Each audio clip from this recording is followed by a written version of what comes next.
I hear the train a-coming. It's rolling around the bend. And I ain't seen the sunshine. I don't know when.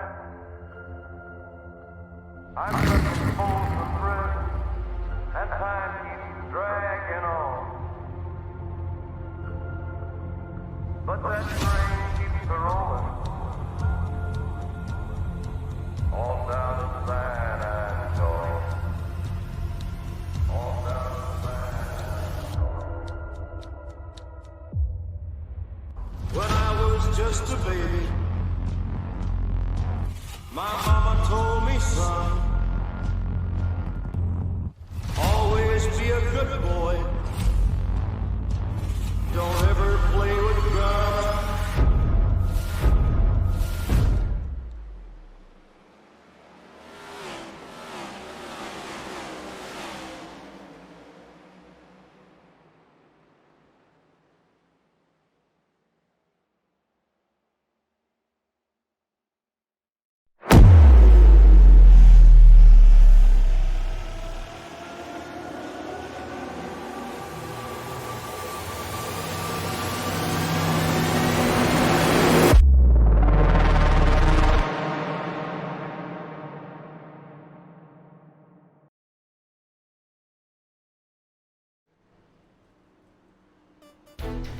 Hello everybody and welcome to Talladega Superspeedway here in Alabama as we get ready to go racing for another installment here in the HTL Cup Series and one of the most anticipated ones of the year.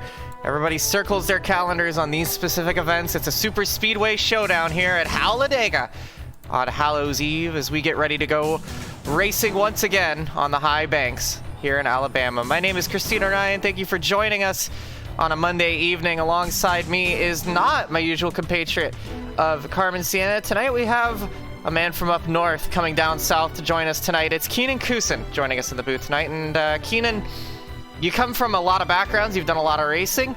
Super Speedways, definitely one of the more exciting ones, I would say. What are your thoughts headed into this with the kind of racing you've seen throughout your career here? You're right. I've done a little bit of everything, and it's a pleasure to be here, a part of the HTL team and a part of the ABN team. Been following for a long time, and it's awesome to be on this side instead of on the Twitch chat side. How does it feel with keyboard clickers? But yeah, I'm really stoked.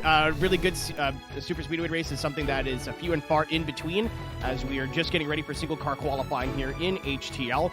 But there's a lot going on in the Super Speedway race that isn't obvious to the naked eye, especially when you're not really familiar. Is something that I've been picking up from you, watching a little bit more super speed racing and how draft works and side draft and all. So I'm excited to help educate and help and maybe learn a little bit as we go into tonight's broadcast. Absolutely, and as you mentioned, single car qualifying, a staple of HTL. A quick little overview of the racetrack, though, not 2.5. It is very important to note, 2.66 miles this super speedway. A little wider, a little longer, and a little taller than Daytona. You'll also note that red line, that's where the start-finish line is. It's right at the right-hand side of your screen there. A little bit further down the front straightaway than usual. Fun fact for those that might know, that was originally done to sell more seats in turn one and ended up having the fortunate side effect of producing some of the most exciting finishes in NASCAR history. It's a bit blustery out there, and that wind is going to affect how the qualifying goes. It's going to be a bit of an RNG battle, but the partly cloudy skies should allow for at least some recovery in the grandstands. Not too much sunlight to beat down on these drivers, but of course it is the middle of fall, or the beginning of it rather, so a lot of opportunities there as the drivers start getting called out to line up for that single car qualifying. They'll go one at a time. They each get one lap, and we'll see who is the fastest of all here on the high banks.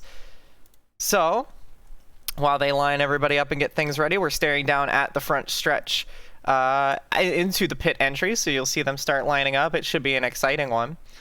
And coming off of a short track, one that probably don't want to talk about too much about how USA went, but back in where HTL does best, which is these high bank super speedways, you'll very rarely see a better product on the plate tracks than you will at HTL. This is absolutely what they do best, and it's going to be exciting to watch.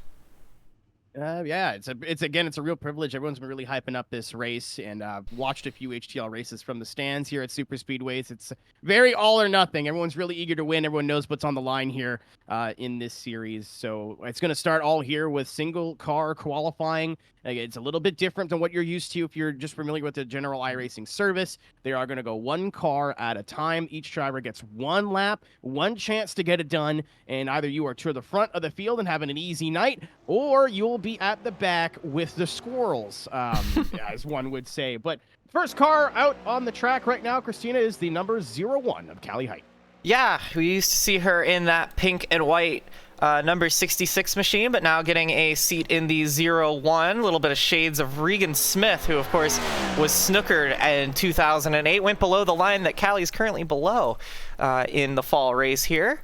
Worked out for me. My favorite driver ended up winning that, but one of my favorite drivers in the car now. So Callie back in her home country after having been away for a while. Of course, she ran the race at Road America here in Charlotte in ABN Studio, basically, and performed there. But we'll see what she could do in that new machine as she swaps teams and tries to put in a good lap. No ticker on the screen yet since nobody has turned a lap, but we'll bring that up and then you'll get to compare everybody's lap times here in a moment after she starts her first lap. Tommy Reynolds is up next after her as well in the number 7 Toyota. So you'll note she went up on that high lane and now gets right down on that yellow line, and that's where she's probably going to stay for the entire lap if she wants to put down any respectable lap time.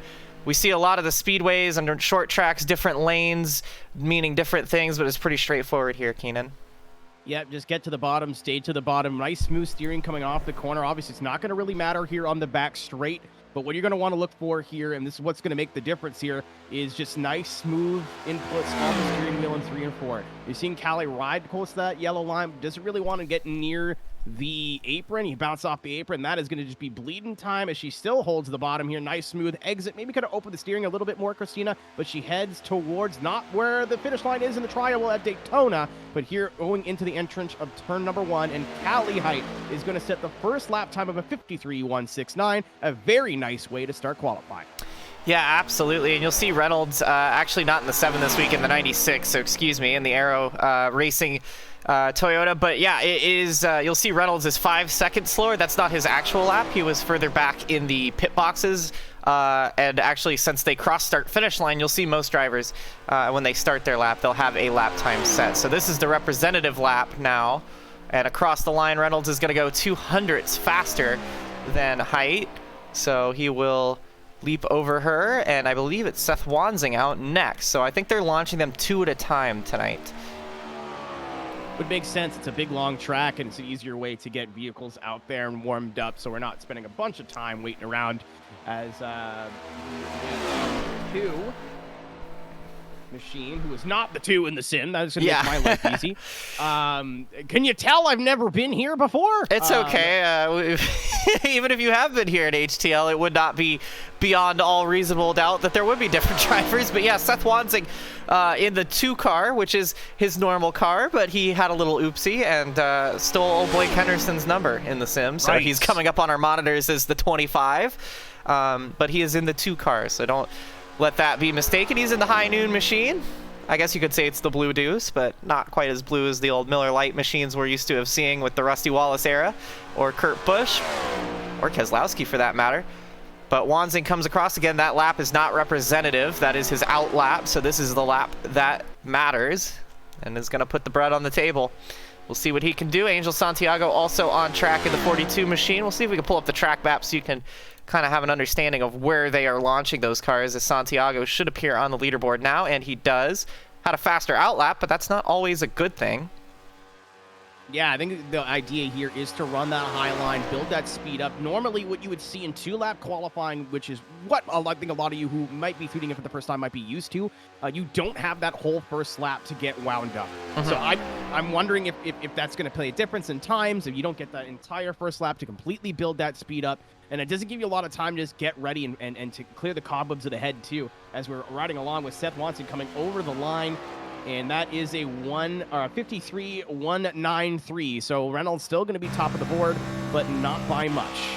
Yeah, on board with a Halloween-influenced scheme here for Santiago. I think for broadcast reasons, we'll have to say that's Gatorade on the nose of the car, but... Really big fan of raspberry. Yeah. Really big raspberry enthusiast. Big forager. It goes second fastest. And, I've seen him in a bush once or twice. Oh, yeah. He loves bushes. Oh, goodness. So Wadzik and Santiago set their laps. They're going to send out William Britton now with the 68 machine. Santiago goes... even Stevens basically with Reynolds. Reynolds just a tick faster, will hold on to the top spot in the number 96 machine at the moment.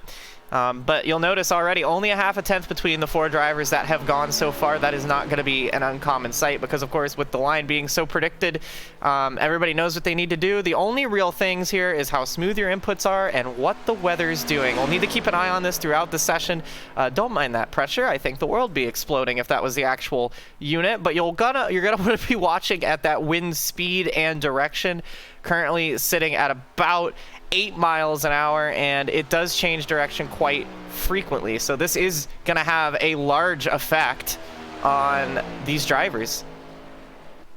Yeah, and again, it's gonna change throughout the session as well. So maybe one driver's getting a tailwind when one driver's getting a headwind, and especially on a track where it's full throttle all the way around, not only just here in qualifying, but as well in the race. The wind direction and the wind speed are something that are going to be a large factor here as we get a little bit more settled with qualifying, as William Britton on the second half of his one-lap shootout as we get our next driver out to warm up. But William Britton, again, nice and smooth on the bottom, running a little bit closer to that yellow line that we've seen someone, for example, Callie Height did, but not as opening up the steering on the exit of 4, heading down into the tri-oval. That is a 53.147 to beat. And William Britton in the 68 machine is going to muster a 53.198. So still in the 53.1 range, but it is not good enough to pip anybody out of that top 5. No, and it's worth noting, Callie Height actually still has purple sector 2, so she had the fastest of anybody down the back half of the racetrack by just 1/100th over Angel Santiago, but it was actually all the work being done in that first half of the track for Tommy Reynolds. So we'll see what happens here as Blowers goes across the line and does take provisional pole. Not by a whole lot, though, but does get the job done for now. So well done to Bobby Blowers, another one of the Halloween schemes. Crossed the line quite solidly. Really glad that you said his name, because that's not how I would have pronounced it. But we're riding on with the 76 now of Jonathan Adams, maybe part of the Adams family this evening. Yeah, absolutely. I'm doing my best to make as money. I just want to be as funny as you someday when I grow up. See, he's using the apron here on the tri-oval. I'm not sure if you're allowed to do that. Sometimes, a lot of the times, especially since it's single car qualifying and they can do scrutiny that specific, you're usually not allowed to. So we'll see if that time gets disallowed. It's currently 6th fastest anyway, but we'll have to see. That'd be really unfortunate, too, because I think everybody who's gone out there so far, Kristina, has not been using that line below the apron. That might be something that you're used to seeing in official sessions or in different locations, but as far as I've seen so far, as you can see, Caleb Eichler also not going below the yellow line there. So, yeah, it's going to be interesting to see what is done about that on the admin side. Yeah, that's usually something that they stress that you can't do, and again, most leagues that would say, hey, you can't do that, the racer in you says, yeah, okay, sure, and then you do it anyway. But that usually you can work that out in single car qualifying and you might get away with it. Not quite the case here because it is single car qualifying one at a time. So every single person is being watched. Every single person, you know, if you make that mistake, they're going to see it. It's not quite so much of a gamble as it might be in other places. Obviously, it is legal to do in general iRacing rules, but it is a league-specific restriction that they've put on here. So Nathan Eastup goes 8th fastest in the 94 machine. As we wait for the next driver to fire on down here. Looks like it's Peach. Pretty quickly. Yeah, go ahead. I was waiting for you. Yeah, this is just Hunter Peach, the, I would say, reigning winner at Auto Club, but we've been back to Auto Club since. But he performs very well there.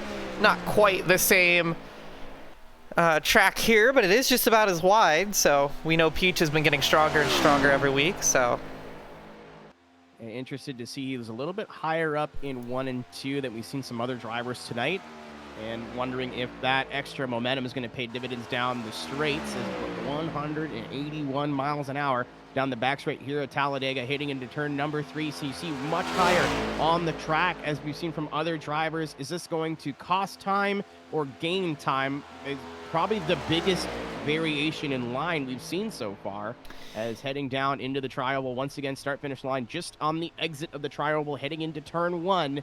And Hunter Peach in the one machine is going to be posting a lap time of 53.261. So that higher line is not only not going to pay off, he will be more or less at the bottom of the board so far as we have our top 10 locked in. yeah, I think I respect him for trying something there, but it seems like it's one of those things. This is a formula you don't mess with too much. You can relax the steering wheel a little bit here and there.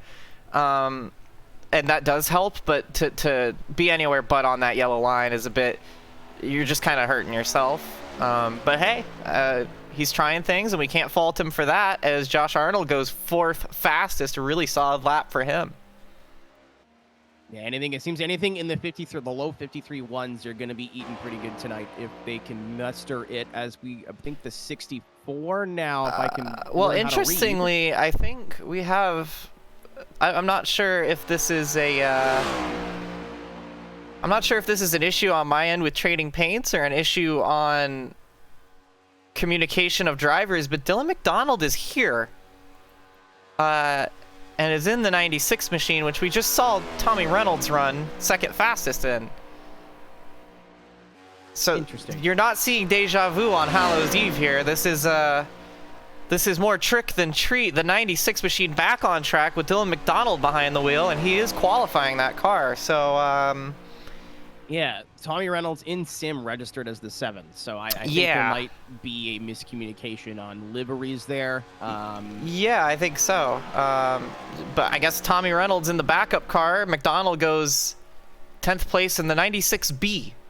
The sequel. Yeah, for Boo, I suppose. The 64 on track. Jacob Shangle, he's currently running his lap. We'll see what he does.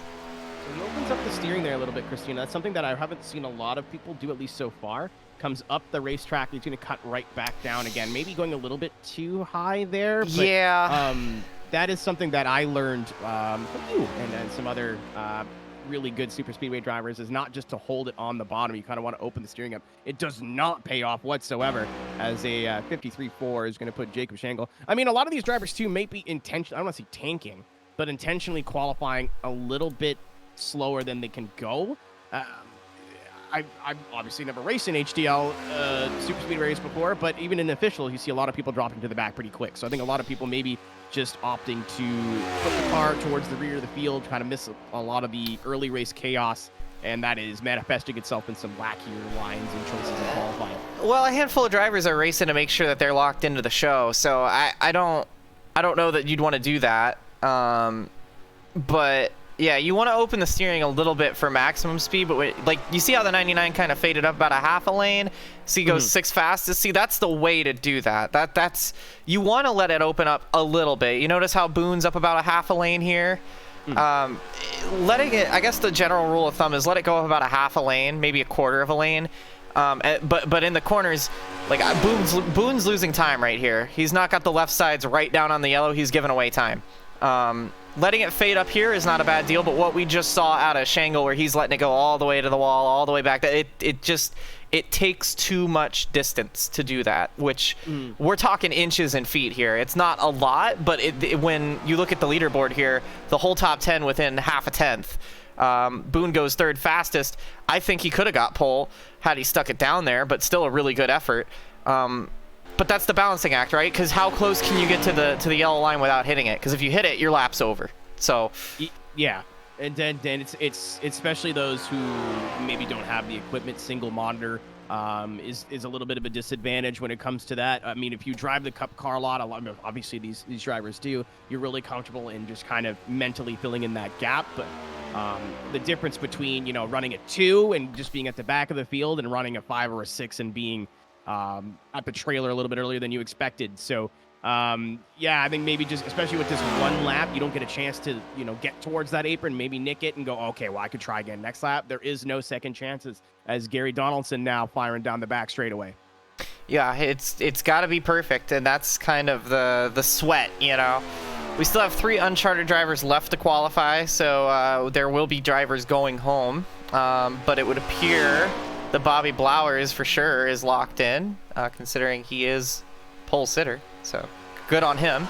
And that's something that we've seen. A lot of the non-charter drivers pretty well putting it on pole to make it in the show. The competition level is very high, as we see Gary Donaldson throw down a pretty decent lap here. On board with Moutre now, as he's on board with the helmet cam of Ryan Moutre as he takes the 3-chi machine down the back straightaway. But yeah, the level of competition is so high, and a lot of the chartered drivers aren't quite that fast. So when you're trying to qualify your way in, you are basically thinking you need to be in the top 5. We've seen the last few weeks, which is kind of insane. But the non-charter drivers really bringing it. And we've seen quite a few non-charter drivers perform really well or win this year. So, and to expand on your point there a little bit, how close qualifying is here. Obviously, this is a full throttle track, but we are seeing variance by amount of tenths. But right now, your top 5, obviously, as Ryan Moutre goes 8th position so far with a 53.186. But you said yourself, right now, Bobby Blowers, I'm glad I got that right. With a 53.145 is your current unofficial pole sitter, and in 5th place is Josh Arnold with a 53.167. So 200ths only separating the top 5, which is, maybe a couple inches on the racetrack, maybe slight variations of line. That is crazy, crazy, crazy close. The difference between being up in that top 5, and then even William Britton is the last person in the 53.1s at 11th. So that is very close. And that's what we talked about, those little micro movements, those little wiggles. Look at Lily Peltier-Sharp here, pinned right down on that yellow line. Very nicely done here. We'll see if she can continue that. She lets it fade up a bit. This could be a really good lap from her. We've seen a lot of momentum building in that camp. We've seen her doing better and better. This is not her strongest racetrack, but we'll see. She's with a great group. Lady Liberty Motorsports has done a lot. Oh, she clipped the apron a tiny bit there, so that might hurt her. But we'll see. But that's the risk and reward right there, and that's what you need to do to find those extra couple hundreds, those extra couple thousands even, because that's what's going to decide the pole here. It's going to be 0.00 on the screen, as it is already. You can see from Blowers to Boone, so that's what's going to decide the difference here. Lily, one of the only international drivers in the field, clocking a 53.168, 6th position so far. Going to try and top her best finish in HTL with 3rd place in Indianapolis in the 3rd season. Not a bad place to be for Miss Peltier-Sharp as we get to the next driver. Coming right through the high line here in the tri-oval. That is the 81, or the 61. Is it 61? It is 81. Nope, that's the 81. Yeah, I should know who the 61 is. This is Josh Vassosi. Yeah, you can see here Sosi. We can see now the leaderboard showing the actual times all these drivers are running, and it kind of shows how close things are at the top of the board. But yeah, Sosi coming off honestly his worst finish of the year, which says a lot about how good his year's been going, but also shows how hectic last week was, considering he was sitting 3rd or 4th headed into the final corner last week and ended up down in the teens, pretty much end of the lead lap. One of the strongest contenders for a championship this year, and we'll see what he could do. All the Lady Liberty drivers running a special paint scheme here, and across the line for Sosi, it's going to be 6th fastest. So they've kind of got that package figured out. You've got Height in 8th, Sosi and Peltier-Sharp in 6th and 7th. So all of the Lady Liberty drivers kind of floating around the top 10 here. Here's Blake Henderson, who's the actual 25 car. He'll be showing up on our monitors the 35 as a result of the musical chairs that is the HTL Cup Series. But we'll see. Yeah, go ahead. It's interesting, too, the teammates, Josh Vassosi and Lily Peltier-Sharp, exactly the same time as well with a 168. So whatever they've got going on there, it's good teamwork, and obviously the maximizing their package as Blake Henderson, not the best. This is opening lap. I know how to read, but a 53.244 actually, so 17th, and not the lap he was looking for. Maybe would have been quicker if he was in the number that he wanted to be in. Yeah. As we jump on now. It was that extra decal, and they were swapping things around. It caused too much weight, a little too much drag. Speaking of drag, how about an Oreo? I could go for some right now. Several. Yeah. 19th fastest for car number 19. Hunter Whitlock puts the Oreos machine just inside the top 20. Looks like Blake Henderson is coming in, which means it should be Steven Oberstadt next. And we'll see what he can do. So taking that big wide arc into 1 and 2. We've seen a lot of drivers just hold the bottom, but arcing into 1 and 2. See if that's going to pay off a little bit extra momentum down the back straight. Highest top speed I think I've seen so far, Kristina, is probably about 180, nudging 182 miles an hour. So Oberstadt, we saw this line before. This mid line coming up a little bit just did not work out. But maybe Oberstadt going to arc the corner just a little bit better. But I think you were right in saying that it's just too much distance to cover. And at a track where you can shave a couple of, like feet, it all adds up at the timing board. Yeah, absolutely. It's going to be something to see. Of course, the weather always changing too. So even if you run a perfect lap, if the headwind's against you, that it really doesn't matter, which is the thing that a lot of drivers get upset about here, especially when we did Daytona 500 qualifying or 300 qualifying. Oberstadt goes 6th fastest. So despite that wide arc, made it work for him, which is a little surprising. I didn't quite expect him to be so competitive with that, as Ryan Pennell's coming across to run a lap in the Blue Deuce, which I think we may have had another round of. We just saw Seth Wansing on track in this car, so once again, I guess it's a Halloween costume. Yeah, the 2B of Ryan Pennell.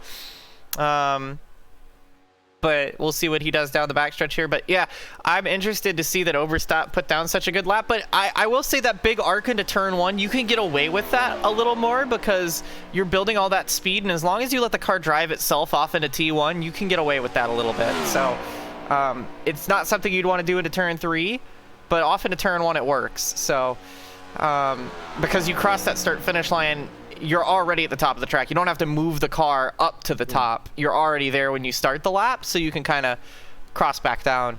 And I think that's what gave him that little bit of extra speed as Pennell comes across the line. Who's going to be the fastest Blue Deuce? Not Pennell. He's 21st fastest. Kevin Gibney Jr. on track now. We saw this car in victory lane, but not with him behind the wheel. It was the Romanian driver of Bianca Constantinou, who I believe is in the 13 this week. At least that's what scoring says. Who knows what car she's in. Yeah, she's listed as a 57 for me, so that's excellent. Great. Yes. Good. You're starting to catch on to the HTL musical chairs. I'm sure you were like, what in the world is that? I'm learning very quickly, yeah. I'm so happy for you.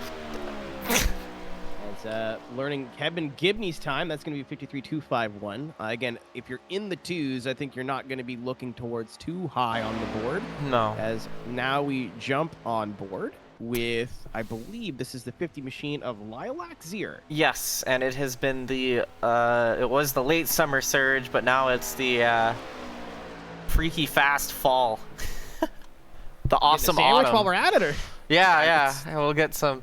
I would love to get a sponsorship from that. She goes 18th fastest. So not an ideal lap for her, but not too bad. Now Pacey Wiegand making their debut in the 24, filling in for Cole Snyder in that machine. So we'll see what Wiegand can do. One of the newer faces. I think the only driver making a debut tonight. What a track to make a debut on, the high banks of Talladega. I mean, this is a wide track. It lulls you into a false sense of security that you have all this extra room. And because you have all this extra room, everybody ready to go 3 wide. And everyone thinks they're tough. Shout out to CO. Everybody thinks they're tough. My favorite is the fun fact here, the cool bug fact is that Pacey Wiegand likes tacos. Me too, buddy. Me too. Respectable. Yeah. Go on down to Del Taco. They got free Shavakadu. I can agree with that. It's an agreeable statement from Pacey Weegent, but will he agree with this lap time? I would say sure. 21st, not too bad, but not the fastest. Now we have reigning champion of Zach Meredith. And in the 17 machine, actually. So props to him for knowing quick math. Not opting to take that big wide arc into 1 and 2, just kind of holding the bottom. It seems like Kristina, the better line to do, and at least in qualifying, is to do that arc, but stay in the left lane. I think also you were right with a big arc into 1, but it seems the fastest drivers are not really leaving that inside lane. Yeah, and again, it comes down to the wind as well, and it comes down to driver preference. Some drivers prefer to leave a little bit of breathing room there, but some drivers, if they get off of that yellow line, it's hard for them to get back on it. So and again, this next generation car, it's very well and truly the current gen, but this Generation 7 car, one of the least responsive cars as it comes to how it feels behind the wheel. The rack and pinion steering really wreaked havoc for a long time on these drivers. It's so hard to feel what the car is doing. Meredith goes 20th fastest now, but that is a big struggle for a lot of these drivers. They don't, not everybody understands what that feels like, and we've gotten used to it at this point, but it's really, the car dances around a lot more with rack and pinion, it feels like, because it's rack and pinion with power steering. So me personally, when I'm in the sim, I have special force feedback on this car. I crank the force feedback just to feel something again. Unfortunately, I wish I could just crank up the force feedback in real life, but it doesn't work that way. But yeah, I've been trying for years. Yeah, but no, it's getting better, and I think every update they do to this car helps as well. Joel Rodriguez jumps to 24th fastest, by the way, the number 10 machine. As we ride on in the board. ascent. Matt Parkhurst is currently running his lap. But yeah, I think just about everybody you'll ask that's kind of hyper elitist and sweaty about it, they usually crank their force feedback up a bit. Parkhurst goes 14th fastest, so well done there. First lap we've seen in a while to go back up into the top 15. So I don't know if the weather is really working against these drivers or not, because it's reverse order of the last race, but you can see how the wind is changing quite a bit. So I think it is wreaking a little bit of havoc, as Ruby Estes is in the Project 91 machine this weekend. Trying to just hold it towards the bottom. That was the first time we saw below the 53.2 range as well. So it looks like if you can sneak into the ones, you are at least looking like you're going to be towards the top half of the field, as we are running out of drivers for this single car qualifying here at HTL at Talladega. Hey, you're a commentator by day, catboy by night, right? Sometimes I dabble in both, but yeah, we'll go with that. I think that's a very fitting hood for you on the car here. It's the Nekoween 91 machine, as Ruby Estes is going to try and put that Toyota high up. I love these Halloween paint schemes. Talladega is such a fun little thing. It's a shame we don't do it in real life anymore, but Ruby Estes goes 24th fastest. I love it. I miss the days of Talladega back in the early 2010s. It was so much fun. You can see here Eli Sassett getting in the spirit as well in the orange and black Ascent machine. Spooky. The only thing that's spooky is when they all haul off into turn number 1, 3, and 4 wide. I would not Surely like to that be the won't pace happen car. on the first lap. No, Surely that will no. not happen lap 1. No, we need the guy from the random 3 a.m.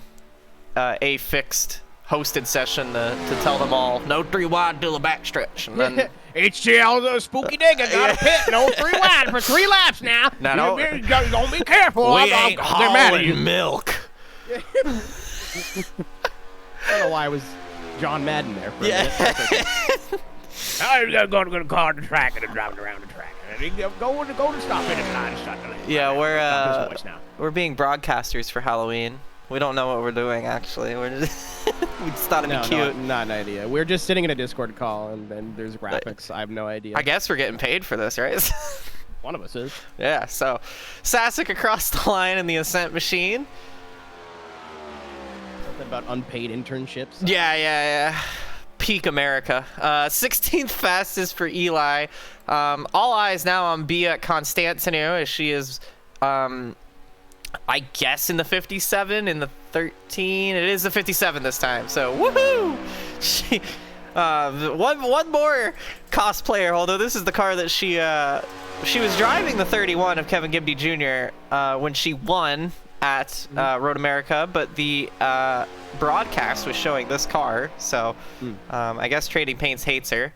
So who knows if that's the car she's actually running, but that's the one that's on the broadcast, so that's one we're going to roll with as the Hellman's machine comes down the front straightaway and crosses the line. Might need a cheeky paint reset because it is showing up as the 13 for me in Sim. Well, I'll give it a go. She goes 15th fastest. We're going to see some spooky ghosts. ghosts. That you were confused. Yeah. Now, everybody's a ghost now. Woo. Yeah, somebody hit the big pearl down in the corner of the Pac-Man map. So this is Jeremy Pareo. Contrary to popular belief, he goes 31st fastest now in the number 88 machine. His car, still the opposite of Overstat's car. They're both running those. They look like the real tree cars, honestly, as he catches the grass a little bit. And we're still looking at him because still some more drivers to go. But a lot of drivers may have been disallowed their ability to turn a lap time. So we'll see here shortly. There is the 88 of Breo. You can see where I get that real tree kind of reference from. Oh, yeah. See it. I believe it's Mossy Oak, isn't it? Mossy Oak and 213 Simware. That might be qualifying because there are probably a ton of penalties, and I'm looking at some drivers that were caught up in calamities. Gaiman, Height, Apperson, Poznansky, Morris, Denny, Swatsworth, Roberts. That might be it, I think. So it sure looks like it is. That would mean that Bobby Blowers isn't just going to make the show. He's going to lead him to the green flag. So, and yeah, he is. So Bobby Blowers and Tommy Reynolds are going to lead us down, and we have 5 minutes of warm-up before this race starts. And that gives us a little bit of time to talk about, you know, what we're about to see here. If you're first time here, thank you for joining us at Talladega here on ABN Esports. I'm Kristina Ryan. Alongside me is Keenan Kusan. And they let the puppy girl and the Canadian into the booth tonight. And we're being... Yeah, woof, bud. Yeah. Aroof. We're... So with 5 minutes on the board, 4:20 now, nice. We get a little bit of warm-up time. These drivers are probably going to practice their pit entry, try to see their boxes. And yeah, even with the paint refresh there, Tommy Reynolds is... Well, I don't know. No, it was just so from what I saw, it was just the 13. No, just Bianca. But yeah, I was trying to see if maybe there was some other issues. But we have some cosplayers out tonight, some double paint schemes. So we'll really do our good best. Halloween costumes. Yes. Very, very good. When you just bring the whole backup car out, I guess you know. You can also see. Wrap job. Yeah, absolutely. Is that what we're calling it now? Also, Shad Swatsworth. Tucked in line here. These are the Aero Racing cars, at least I think, considering the 96 is a backup car. I guess they have one extra driver. I heard about the thing they do sometimes at Talladega, the plate races. They bring another driver to help people get in the playoffs, but pulling out the whole backup car is a new one. But that is Shad Swatsworth in a very spooky Skittles machine, and Caitlin Height right behind. So how much of a disadvantage is it going to be now for those drivers? Because I'm looking at points, too, and there are some heavy hitters that were not allowed to set a qualifying time. There is a lot of time here, Kristina, 94 laps around this big track, and is it it's two or three stages? Seven? Two that award points, 3 technically, because the final stage just runs to the end. So like a two breaks, like a cup race. Yes, like a cup race. Yep. So are you sitting? If you are in that driver's seat, if you are a Shad Swatsworth, a Katie Height, and you are going to be at the rear of the field, are you vibing back there? Or are you trying to make moves early? It depends on the driver, right? There's a lot of... Oh, my goodness, as we see a huge shot to the back of Eli Sasek and a huge test to the steel and foam energy reduction barriers there by Lily Pelletier-Sharp. But Time to get the backup car out real quick. That's not what you're looking for in the warm-up, but it depends. I don't mean this in a mean way, maybe a little bit, but HTL is not uncommon to see a lot of the heavy hitters just not be allowed to qualify. That's usually like the low penalty, right? Like that's the you've been a very naughty boy or girl. No quali for you. You know, Seinfeld and all that. But I think it depends on who you are, right? Some drivers love to sit at the back. We've seen that in real life too. Some drivers will sit at the back all day long, and then right in the last stage, they'll shoot back up there. The first stage is often very quick to give us a race, you know, let us have a little sprint. That second one is more representative. So you have those stage cautions to bail you out, but if it's me, I'm wanting to get to the front fast. I want to get in the front. I want to get ahead of all the chaos because everyone's theoretically should be calmer at the start. Now it's HTL, so all bets are off there. Things are just insane anyway, but in a normal scenario, if I'm starting in the back, I want to get to the front fast because that's when the most give and take happens. If you wait until 10 laps to go to make your move, you might get there, but you might not, because that's when people start filling holes that they shouldn't. That's when wrecks start happening in front of you or on you. You know, you want to get up there, but we will see a handful of drivers probably hang in the back, test the waters, and then we'll see some moves maybe 10 laps in, maybe after the first stage, because it's going to be pretty quick. And now, with those two first stages, are we expecting green flag pit stops, or is that something we're going to be looking for in the last stage? Probably last stage. Of course, the way that they tweak the fuel cells does matter, but I don't imagine we'll be seeing that, at least not in the first stint, because it's always such a short go. They'll all pit, and then we'll see. We might see some pit stops under green at the end of the second stage, perhaps, but I don't think we will.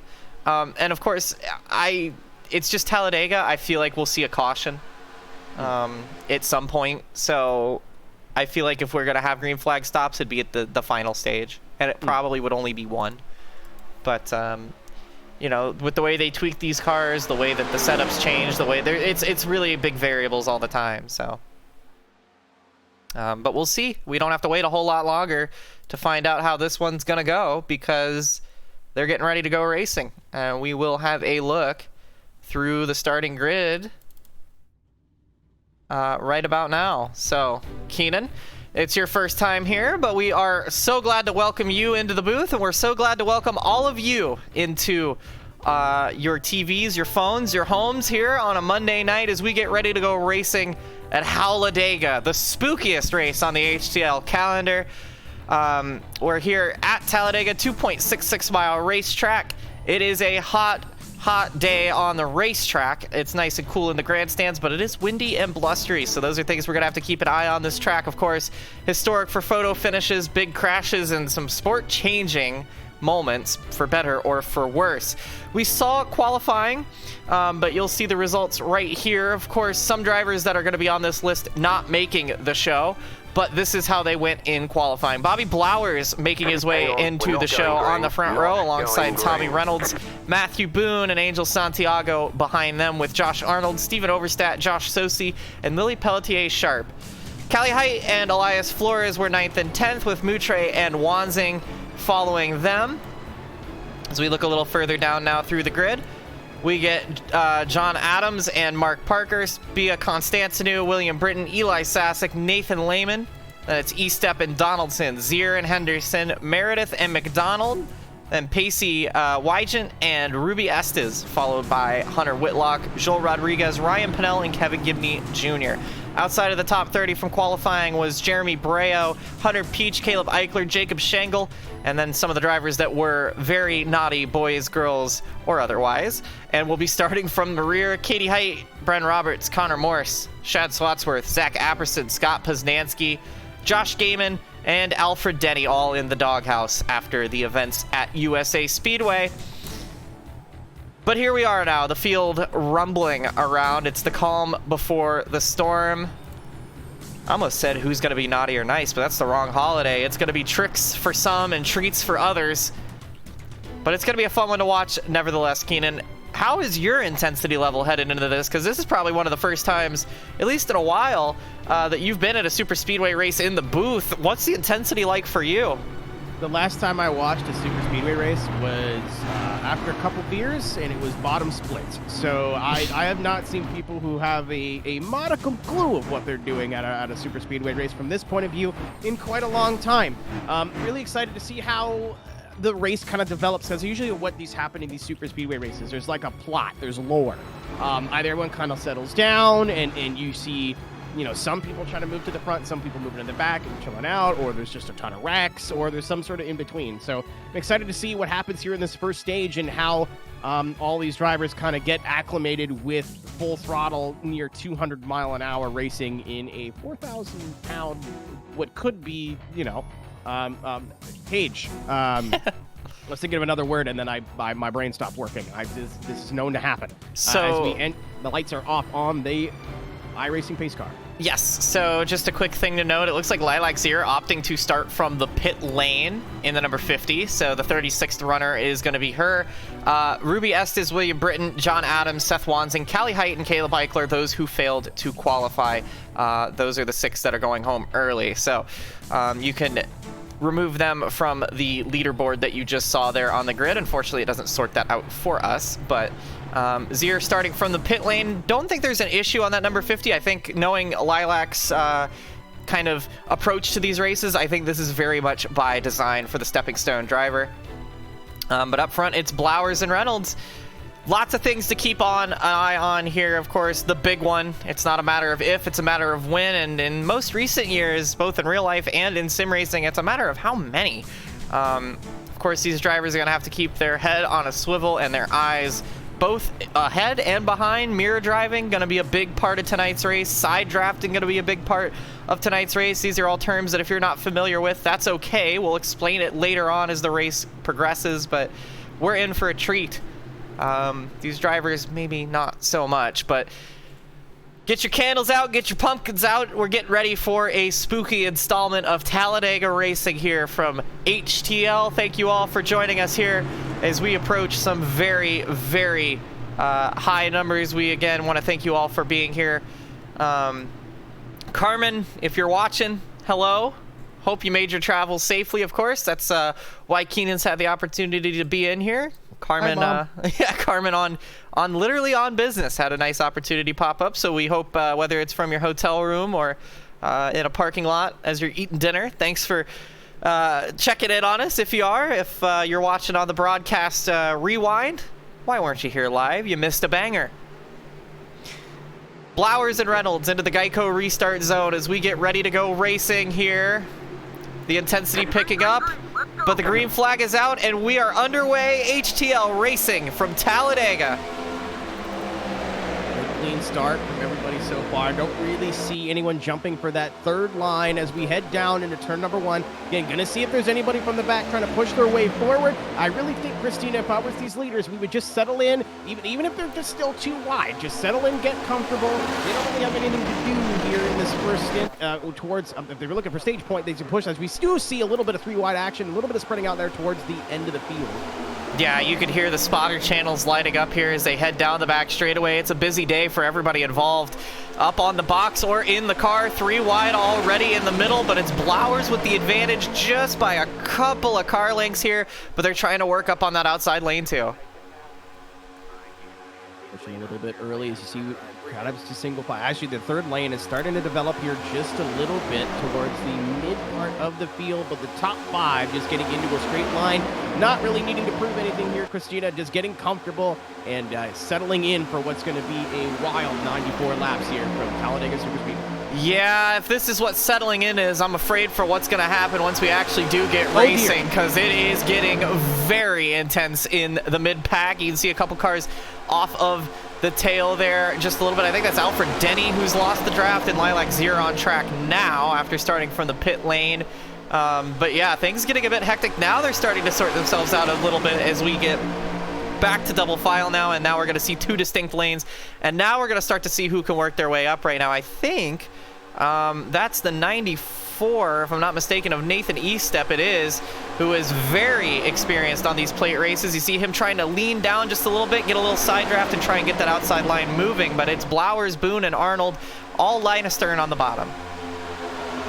Trying to make something happen as the 17 to the bumper. Oh, a little bit of a wiggle there in the going into turn 4. Just a little bit of a thought in the corner, but you're right. Estep trying to make something happen as they're hanging on to it on the outside lane. Ladies and gentlemen, it's lap 3. I need you to chill out just a little bit if you can. Welcome to HTL. But welcome to hold the line where the line is wherever you want it to be. But yeah, I get kind of what we expected here. A little bit more calm towards the front, but towards the back, I think you have a lot, just like you said, Kristina, you have a lot of those drivers who did not qualify, or maybe didn't qualify as well as they had hoped, as the 17 drops below into the lower line, and Nathan Estep is going to take a step backward in the field and pick up Katie Height, and they will be leading that top line. Yeah, absolutely, and you can see as they continue to try to carry that momentum, Bia Constantinou jumps up to the top. You'll see that 94 get to the back of the 57. It looks like that they're pushing her because he is. That is how you move in these cars. We'll go back to a blimp shot here. You can see, look at the momentum those two cars on the top line carry when they get nose to tail. They are physically pushing. Don't believe me? Take a look for yourself, and she gets turned into the wall there by the 94 of Estep, and now the first caution of the day comes out as they wreck behind. That looks like Sasic. That's Connor Morse around, and that is the risk you run when you start pushing on people, but that's going to be the first caution of the day. Yeah, great job from the 13 to hang on to it there. That was a pretty big hit right to the corner, but obviously we had some domino effects in behind.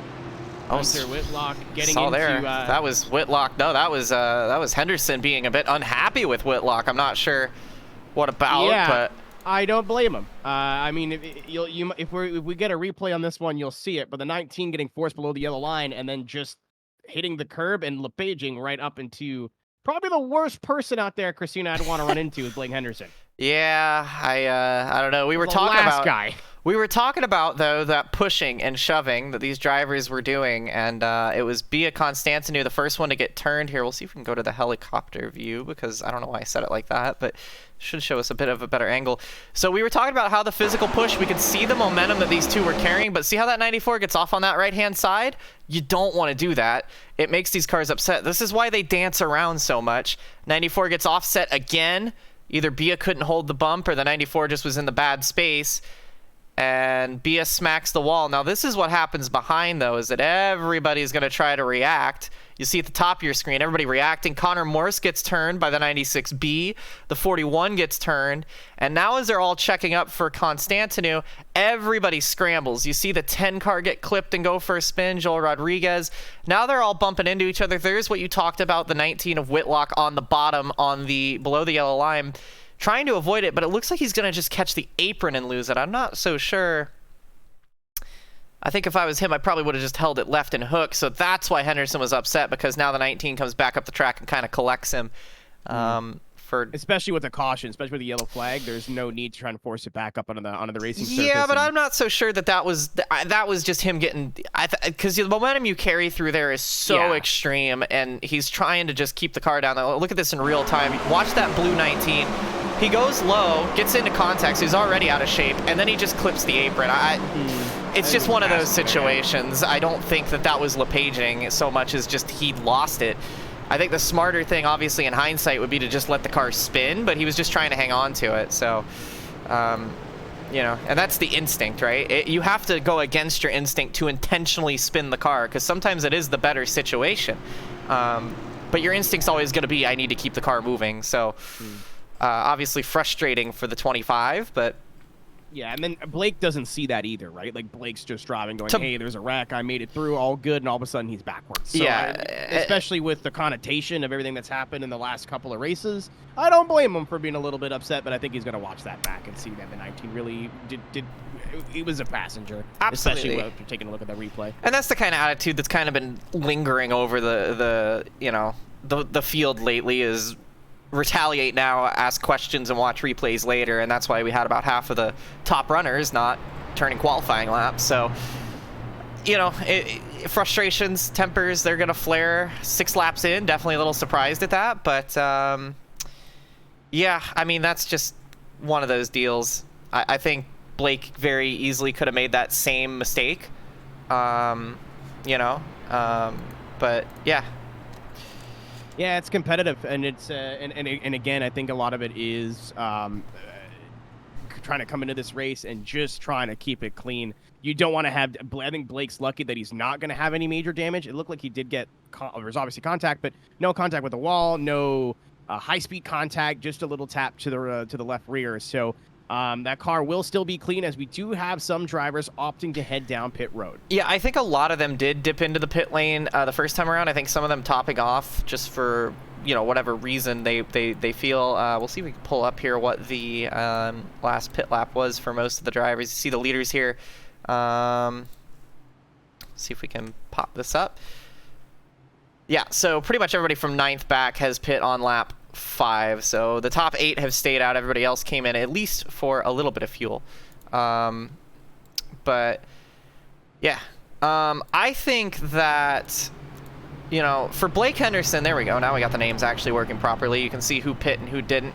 Blauer, Sosi, Estep, Constantinu, Sharp, Gibney, Whitlock, and Flores all staying out.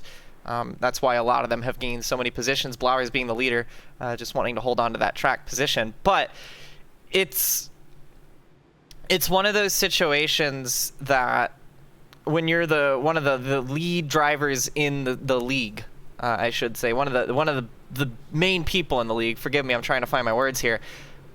Dooring people on lap 5 is not going to send a good message, and I think that's one of those situations where, you know, race car driver Blake Henderson is frustrated, but league owner Blake Henderson maybe should think a little harder about that decision. But that's very easy for us to say. Maybe if his number didn't get stolen, he wouldn't be so upset. Oh, yeah. Maybe if there wasn't a thief among us, we wouldn't have this issue with John.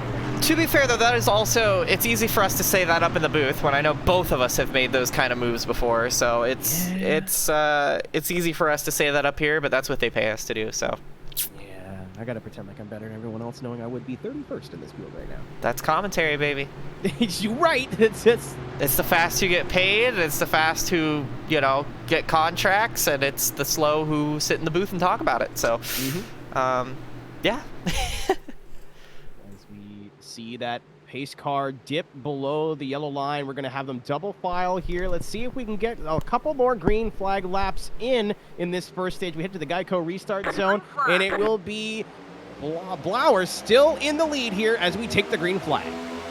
Yeah, you can see a lot of the Lady Liberty cars up in the front as well. The big team decision to stay out for most of these drivers. So the top 6 all having stayed out. And some fuel in the tank to get to the end of, well, should be able to get to the end of stage 1 on lap 30. So we'll see here as they come down the back straightaway. How long do we go before we have another mistake? Well, we'll find out.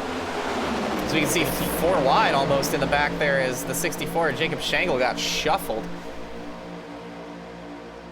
Looks like they got it sorted out. We talked about it a little bit. Lady Liberty now to the lead. Joshua Sosi going to be leading over Kevin Gibney Jr.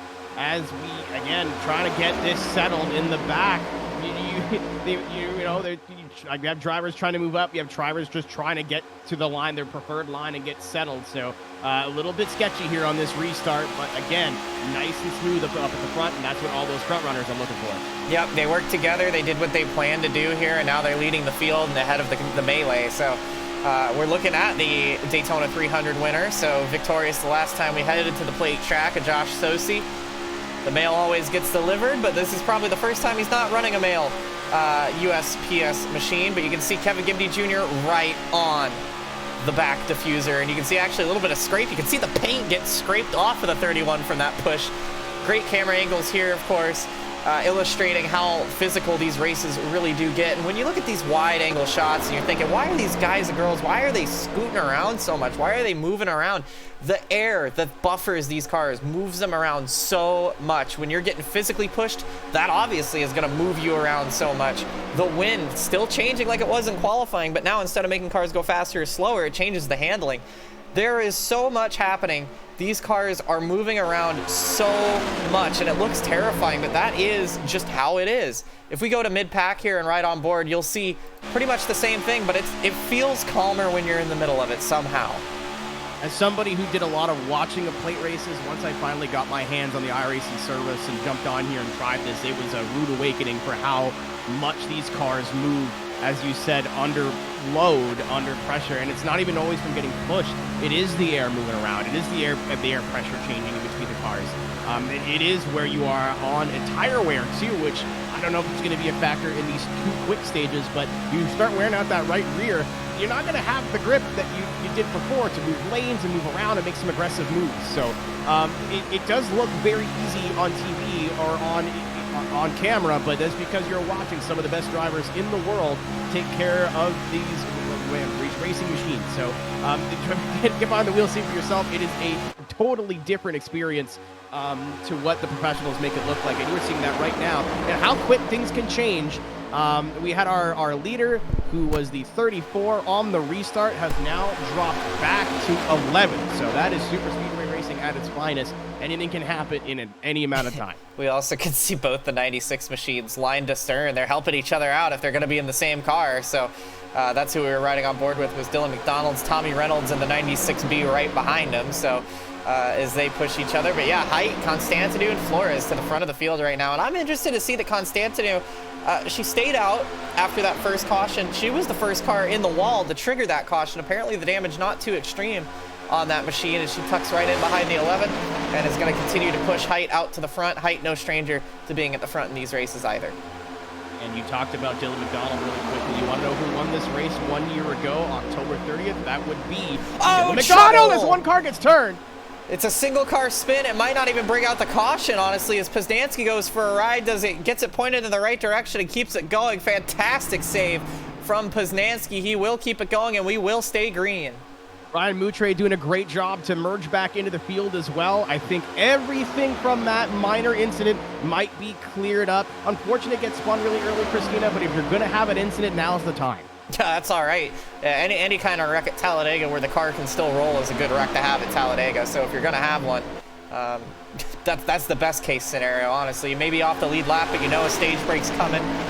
So even if you do go a lap down, there's not a whole lot of cars a lap down. You can get that lucky dog and get back in it. So yeah, very, very lucky boy there. You can still see the smoke lingering from where the spin was. And the way they're racing up here, I don't think it'll be too much longer before we get another yellow. Because now here's the other thing. The field's accordion. You can see how they're all spread apart here. If that second pack does get lined up and can catch back up to the leaders, we are going to have a massive collision of energy. It's almost like storm fronts, and you can see as this gap is closing between those two groups a little bit. Matthew Boone in white there leading that second pack.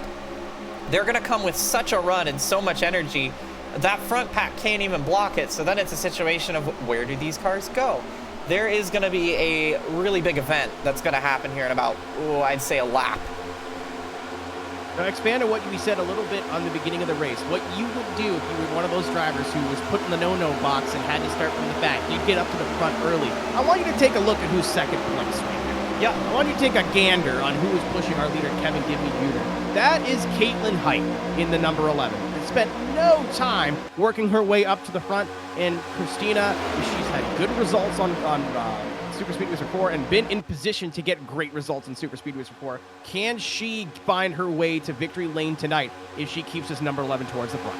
Oh, absolutely. She's tied for the winningest driver in HTL, and that doesn't just come with luck. So she'll need a little bit of luck tonight to get the win done, as you will at a plate track, but she tends to have what it takes. She just hasn't quite been able to pull it off in HTL, but we've seen her in every other kind of event be able to pull off some incredible moves on the plate track. She's one of the most experienced plate drivers here. She's got an iRacing Daytona 500 win under her belt, and she did that almost 6 years ago. So it shows how long she's been dominant across different packages. We've seen her perform on every other kind of circuit. It would not surprise me at all to see her take the checkered flag here. She's won dual races. She's done well. So, but she's got a lot of really stiff competition. We have the young talent, Bianca Constantinu. She seems better and better every week. We've seen her dominate road courses, but this is like, we've not really seen her perform so well on ovals. And I'm saying on ovals because it's not just here. because she was fantastic out at USA and got a podium there. So, you know, I think, and she got a pole the week before that as well on another oval. So she's really been putting in the effort, and I think it's showing. She's done a fantastic job. She's running up third here at the moment. Still learning, of course. She got hooked down the back straightaway because she was struggling a bit to hold her lane, but looks like the car is okay and she's back in line. And keep an eye as well on the 99 of Elias Flores. So you see them getting a little squirrely there. Sosi holds on to it, but Flores is looking fast too. He's been kind of carrying the torch lately for Ascent, so keep an eye on that green machine. Yeah, something that you said too is that she's still learning, and that's terrifying because she's got 4 wins last year. One at Road America, one at Indianapolis, one at Watkins Glen, and of course that classic finish last season at Kentucky. So, you know, this is Caitlin learning as we got some 3 wide action here towards the middle of the field. Might be a little early for that, but some people got places to go as we see Connor Morse in the middle of that. We also see Nathan Lehman in the middle of that. This is for about 20th place. Josh Gaiman's on the outside of line here as well. He's got to be going, man, I just want to live. I just want to make sure that is my pick, by the way, because I figured you'd pick Caitlin. I was going to pick Caitlin, and then I was like, oh, Kristina's going to pick Caitlin probably, so I'll go with my man Josh. Yeah, so just a quick note. I was talking about Bianca learning. Katie, I can read. That's fine. Yeah, I'm an idiot. Katie's learning, but in a different way. She's learning about the drivers around her. She's learning about Bianca, because this is probably the first time she's been around Bia in this kind of scenario. She's learning a bit about her. She's learning right now what her car can do as she pushes Gimme. So everybody's learning just in different ways. Thank you for the save. Appreciate the save. You could have absolutely made me sound like a moron there, but you know. It was really tempting, but that's what happens when you send someone dinner money before the broadcast. Yeah. You get one good one. It's that 3 wide line again. Still trying to the back. There we go. We need to see some takers there in the middle line as it just starts to form up. And on your point, Kristina, you said as soon as that back half of the field top the front half of the field here, we were going to see a change in energy. You still have that lead, 5 or 6 cars, single file, but then almost everyone back is at least 2, sometimes 3 wide. Yeah, and it's the ebb and flow. If you feel confident with the drivers around you, you can run 3 wide all day. But if you're not confident with the drivers around you, then you don't want to be beside them ever. And of course, with this package, the Generation 7 car, it is probably one of the most realistic packages in the iRacing service because it does feature side draft. If you're seeing these drivers kind of pull down, try and get on each other's doors like that, that is side draft. That is an effect of air. I would show a diagram right now, but it's a little too hectic to go split screen. As they're now 4 wide in the middle of 3 and 4 here. And you'll see as those 2 in the middle fall back like rocks. That's Flores and Meredith. And Meredith is going to try to get down to the bottom. Maybe not. Maybe yes. He couldn't quite make up his mind. But now he gets down to the bottom and they sort each other out. But I guess that's a perfect example of side draft. You saw how those 2 cars in the middle of that 4 wide fell like rocks. They were on each other's door. Ooh, as we see there, that was Blowers nearly getting turned by Moutre. But they're on each other's doors, dumping dirty air on one another's sides, and that slows you down. And this is one of the only cars on the iRacing service, the Gen 6 is the other one, that actually simulates that correctly. And that is a huge element. You can see how the 57's getting pulled back now in the middle. You get on somebody's corner panel, you're gonna slow them down, and that is an element. It's basically your weapon when you're plate racing. That right rear is what you're gonna want to protect as a driver and what you're gonna want to attack others. And that's how that outside line moves. And as somebody who's learning about this, the intricacies of super speedway racing, I think that's something that a lot of people don't pick up on when you're watching a broadcast on television or maybe just watching a race or participating in a race without that knowledge. There's so much more going on here than just full throttle in holding the line.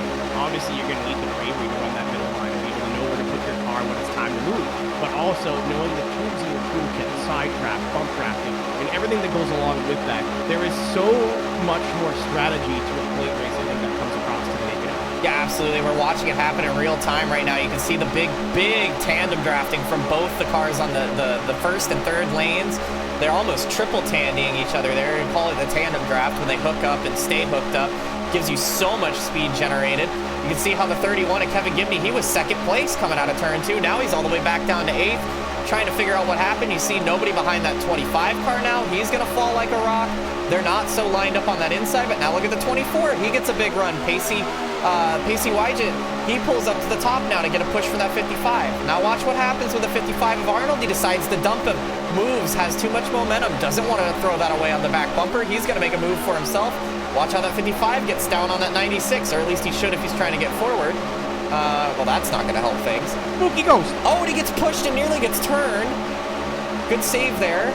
That's a latency issue. We don't see that in real life. Yeah, but not see a how whole he lot pulls for the down. one car to do there, yeah. See how he pulls down here? He's trying to at least pull down and get a draft, but it's not really good. Oh, easy. There goes the one around because of the lag, and that's going to bring out the caution. Oh, and they get smoked by the Ascent machine, and here comes that second pack. That's Meredith in it, and Moutre is in it as well, and that is super unfortunate because, I mean, that's... Nothing Hunter Peach could do there. No. I mean, he's already doing everything he can. If there's a car blinking in front of you, all you can really do is just hold your line. It's not really your fault that their internet is not working out. But you saw there just getting launched backwards on absolutely no fault of his own. Really, really unfortunate for Hunter Peach, who was having a good run, at least to this point of the race. Yeah, oh my goodness. That was almost shades of Gran Turismo days where the car would just stop in front of you and launch you back. He's going to be rightfully miffed about that one because, like you said, there's nothing you can do in that scenario. There is no right or wrong thing to do. He point blank just got screwed. And that's... Yep.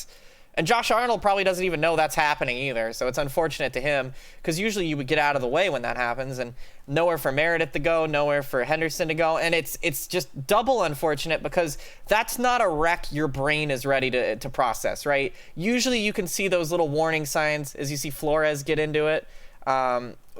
Big avoidance there. I think that was Gibney. Your brain can see a car get wiggly. Your brain can see cars going 4 wide into the corner and go, yeah, that's going to be a wreck. I'm going to get ready to hit the brakes. Your brain doesn't prepare for a car to stop and lose 20 mile an hour in the middle of the corner. That's not, I mean, look, that's not, there's nothing that you can do about that. And that is just absolutely unfortunate. And that's why these cars come plowing in here, because usually HTL is a little better about ARCA braking. But nobody was ready for that. There was nothing about this that said they're about to wreck. It just, the one car exploded. It's almost like he dropped a gear. And you're just not ready for something like that. And it's really unfortunate. Some really good avoidances here, but really nobody to blame on that. That's just unfortunate. Online racing. Yeah, and that's not super speedway racing. That is iRacing. And as close as we get to realism, we still have moments like that.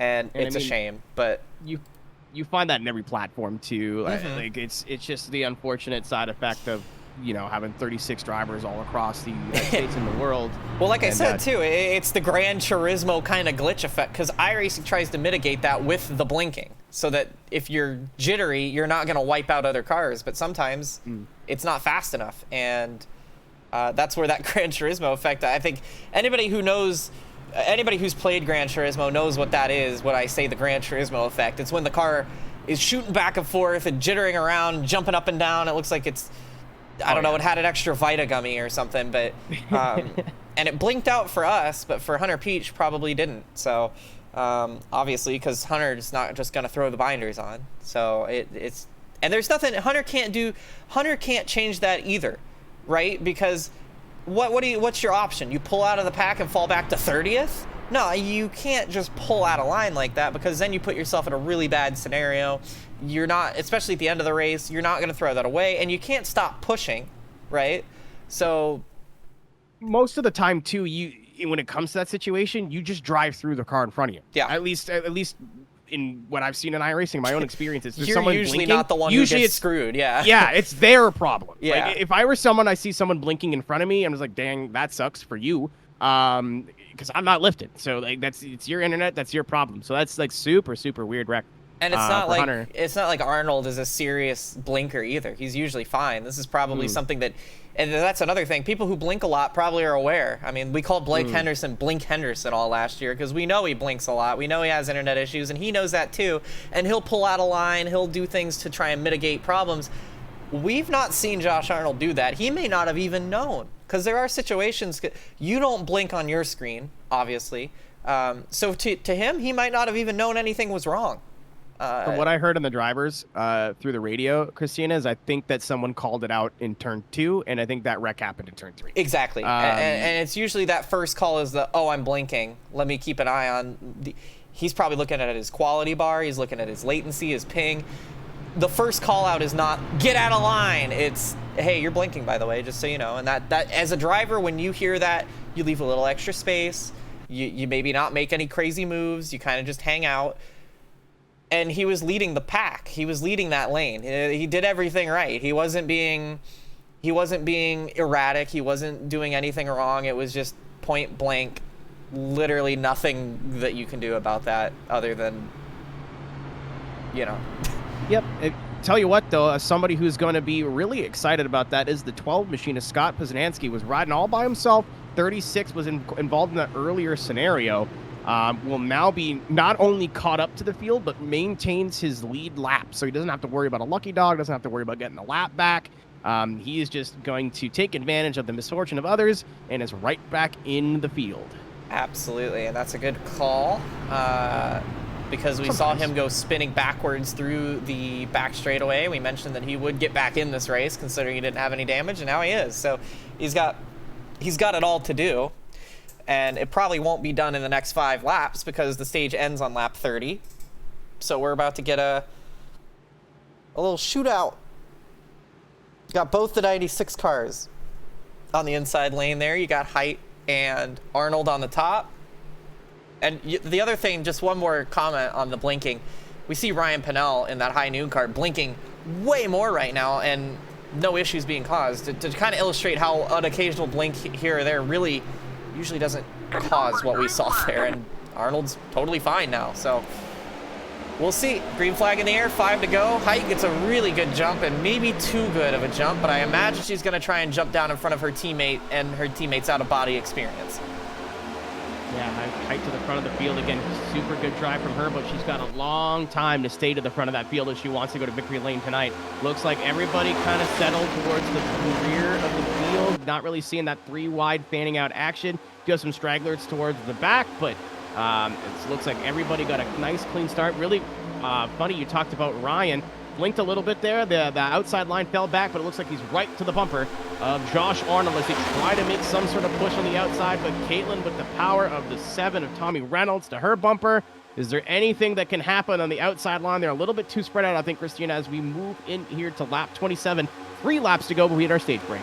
Well, it usually takes them about a half a lap on that outside line to generate momentum. You'll see here they actually are going to lead that lap because that inside line gets the early jump, shorter distance around to 1 and 2. Usually by the backstretch or out of 4, they'll get that momentum that they're looking for, especially because Height jumped from the top to the bottom, which basically, it's like a toy car. You pull it back, and the further you pull it back, the more it's going to launch when you let go, right? Basically, they started from the second row. They have this huge momentum. They're all lined up, and they have this massive run now to play with. And now they're going to jump down in front. So, or Pennell is. Arnold opts to stay on the high lane. He was enjoying himself up there. So now Height's going to try to push Ryan Pennell, which could be a lethal combo. We'll be able to see if it's lethal speed or lethal wrecking here as they get nose to tail. We saw the two blinking a little bit, and this could cause another issue with that inside lane because Pennell, being a little bit latency, higher ping, could be harder to push. And Height is having none of it. Goes to the inside, and they make contact there. 3 wide. And Height really didn't want to be with Pennell, but that is going to kill all of their momentum, and they're probably going to fall out of the top 10 now. Yeah, not sure what Pennell was thinking there. Well, I mean, left the door open. I would have done the same thing if I was Katie. He's a known blinker. She's been seeing that either in her mirror and now or he's going to get split 4 wide. Nobody wants to be with it. Height running out of patience here. You've got to be patient. It's 28 laps. We're at lap 28. You can see there, Peltier Sharp nearly gets turned. Now they're checking up. There goes Whitlock in the wall, and there goes everybody. Caution's out. That'll end the stage. I think Arnold had the advantage, but I don't know. And they're still wrecking now. I think that one was brewing for a while. As soon as we saw that contact between the two of Ryan and Katie that was just happening there, big stack up on the outside line, and then it all kicked off from there. Unfortunately, a lot of good cars going to be picking up some damage there. They do get, I believe, one fast repair, but at this point, I wouldn't be surprised if we start seeing some people trying to save that fast repair, even not having already used it. Now they're going to be playing the tape and hammer game. Yeah, I'm not sure if they actually do or not. They kind of flip-flop on that, so we'll have to get back on that. We haven't really had a big enough wreck to know yet, so... But yeah, we'll just rewind this all the way to kind of give the full... It was 2 separate incidents, right? But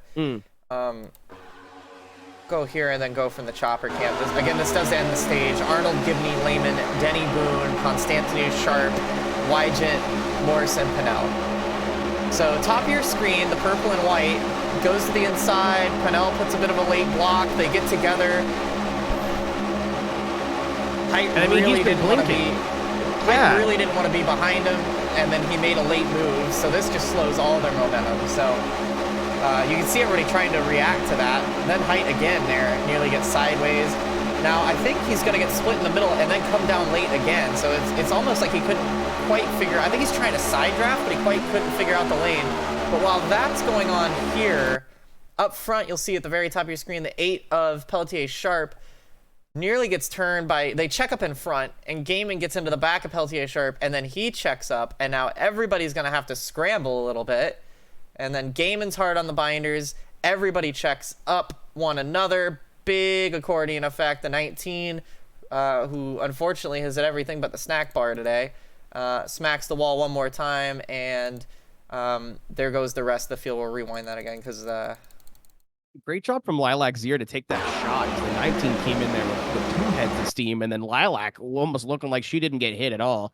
So great job from the driver of the number 50 machine to keep that together. But yeah, just all that stemmed from that one contact. Everyone got accordion together, and then you saw Josh, almost the exact same thing. Everyone just got on the brakes and tried to avoid the wreck. And when it's like on the highway, when somebody slams the brakes 4 or 5 cars back, you don't get the chance to react to that. And unfortunately, we are going to be seeing either some people in the pit lane. I did double check. There is one fast repair this evening.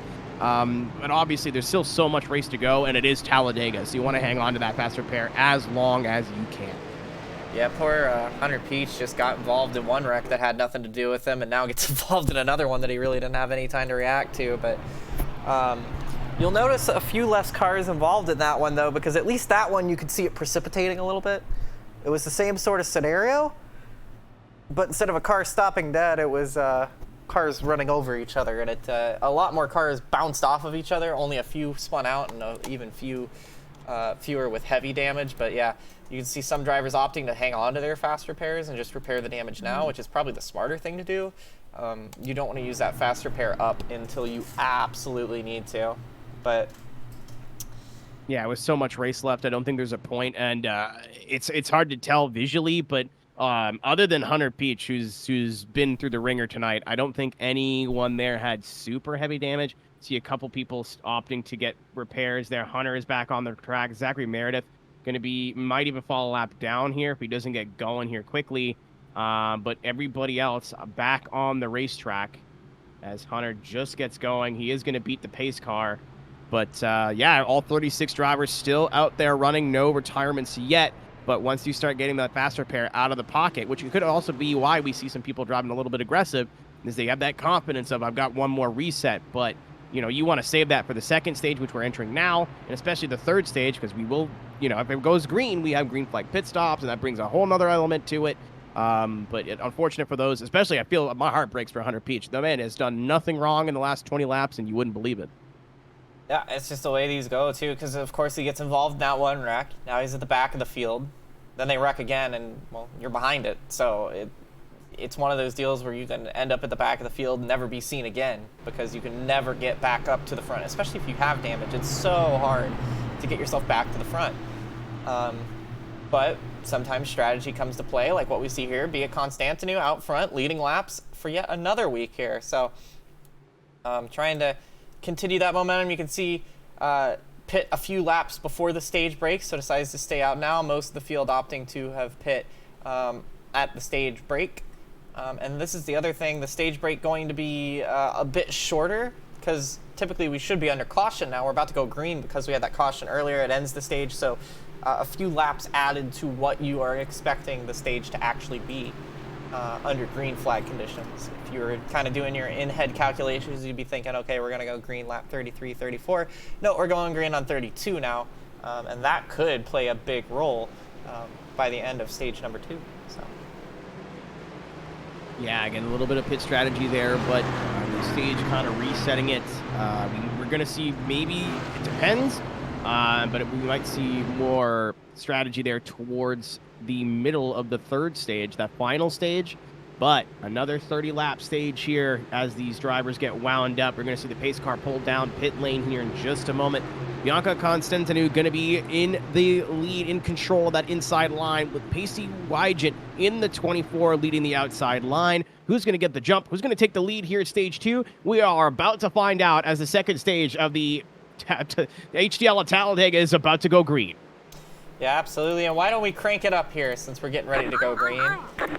Kick back, relax, and enjoy the sounds of Talladega.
And the caution comes out now for a pretty substantial wreck here. I'm not really sure what happened, but it looks like the 18 got turned and a whole bunch others were unable to avoid. That is, I think, the biggest loser is Shad Swatsworth. That number 18 machine is destroyed.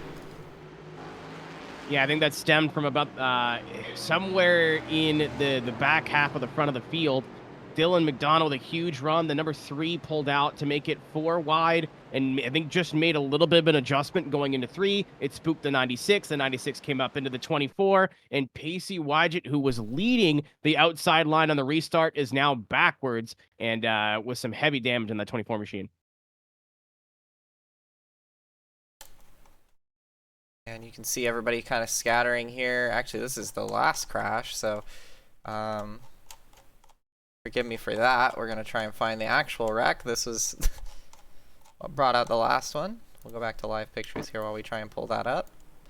Swatsworth you see using his fast repair, so that's one in the hole for the 18 machine. But yeah, that is probably the biggest wreck we've had so far, unfortunately.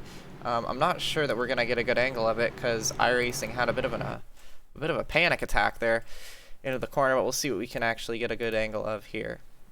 And you can see you were talking about those adjustments. There's Wygant up on the top. Try and have a more focused look on that machine. And I don't know if the 96 knew they were 4 or what happened. You see, it just looks like maybe a little bit of net code. It just looks like they got spooked. Then came up into the 24, and the 24, unfortunately, just a passenger at this point, sideways in front of the field. That's something you never want to see at a super speedway for sure. And then after that, it was just people avoiding. There's nothing a whole lot could be done there after that. Yeah, I'm not really sure what's going on there with the iRacing. So unfortunately, it doesn't look like we're gonna get a very good view of it. So apologies there. But you can see what precipitated it. Everything from there is kind of guesswork. I'm not really sure how Swatsworth got clobbered in that, but I suppose he was wrong place, wrong time, and cars scattering kind of everywhere. So Yeah, really sorry we don't have a better view of that, but that's apparently what brought it out. And once again, another big wreck early in the stage. Not what you want to see. Yeah, it was just a result of that, what you talked about earlier, that accordion effect of just cars catching each other in a big group. The 24 on the outside, I think, got left for dead there, and nobody wanted to work with them, and obviously they didn't have the run, so nobody wanted to jump in behind them. And then a little bit of accordion effect, both horizontally and vertically, as the 96 just moving up and grabbing them, and then everybody else just a passenger from that point on. We talked about it a little bit earlier. There is one fast repair, but at this point, with this many major incidents, you might start to see drivers be carrying that damage around this racetrack, as they're only going to get one full repair, and then after that, it's up to the pit crews in the pit lane if they can get that car back to 100%. Yeah, and these cars, surprisingly resilient, maybe a little too resilient compared to the real-life counterparts, but nevertheless, it is a situation where we saw Swatsworth burn his up. There's no way for us to really see who has or doesn't have their fast repair still, but we do see this situation now where it feels early. We're only 1/3 of a way into the race, and we're already having drivers out of fast repairs, but that has kind of been the vibe the last several weeks here in HTL. Granted, we've had some great racing in between, and we have had some green flag runs, but it seems that for one reason or another, it just seems like that middle backpack, they just cannot seem to get it sorted out. And the miscommunications, you don't have a whole lot of time to make a decision here before, you don't have a lot of time to communicate that you're going to make a move before the whole field wipes out. So, yeah, it's you're at the mercy of what's happening up front. We've seen a little bits of issues up front. Obviously, with Bianca Constantine, that was something up front that kind of generated an issue behind. The issue with Caitlin Height, who is back in the top 10, by the way. She's having a phenomenal night if she could just keep it up there and keep it clean.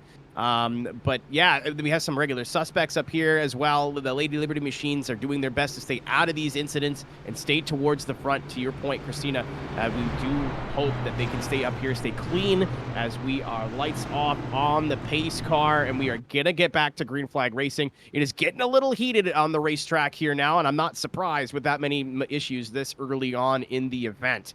But we are 36 and 94 laps complete here. We just started our second stage here of the HTL Talladega race, whose name that I was never given.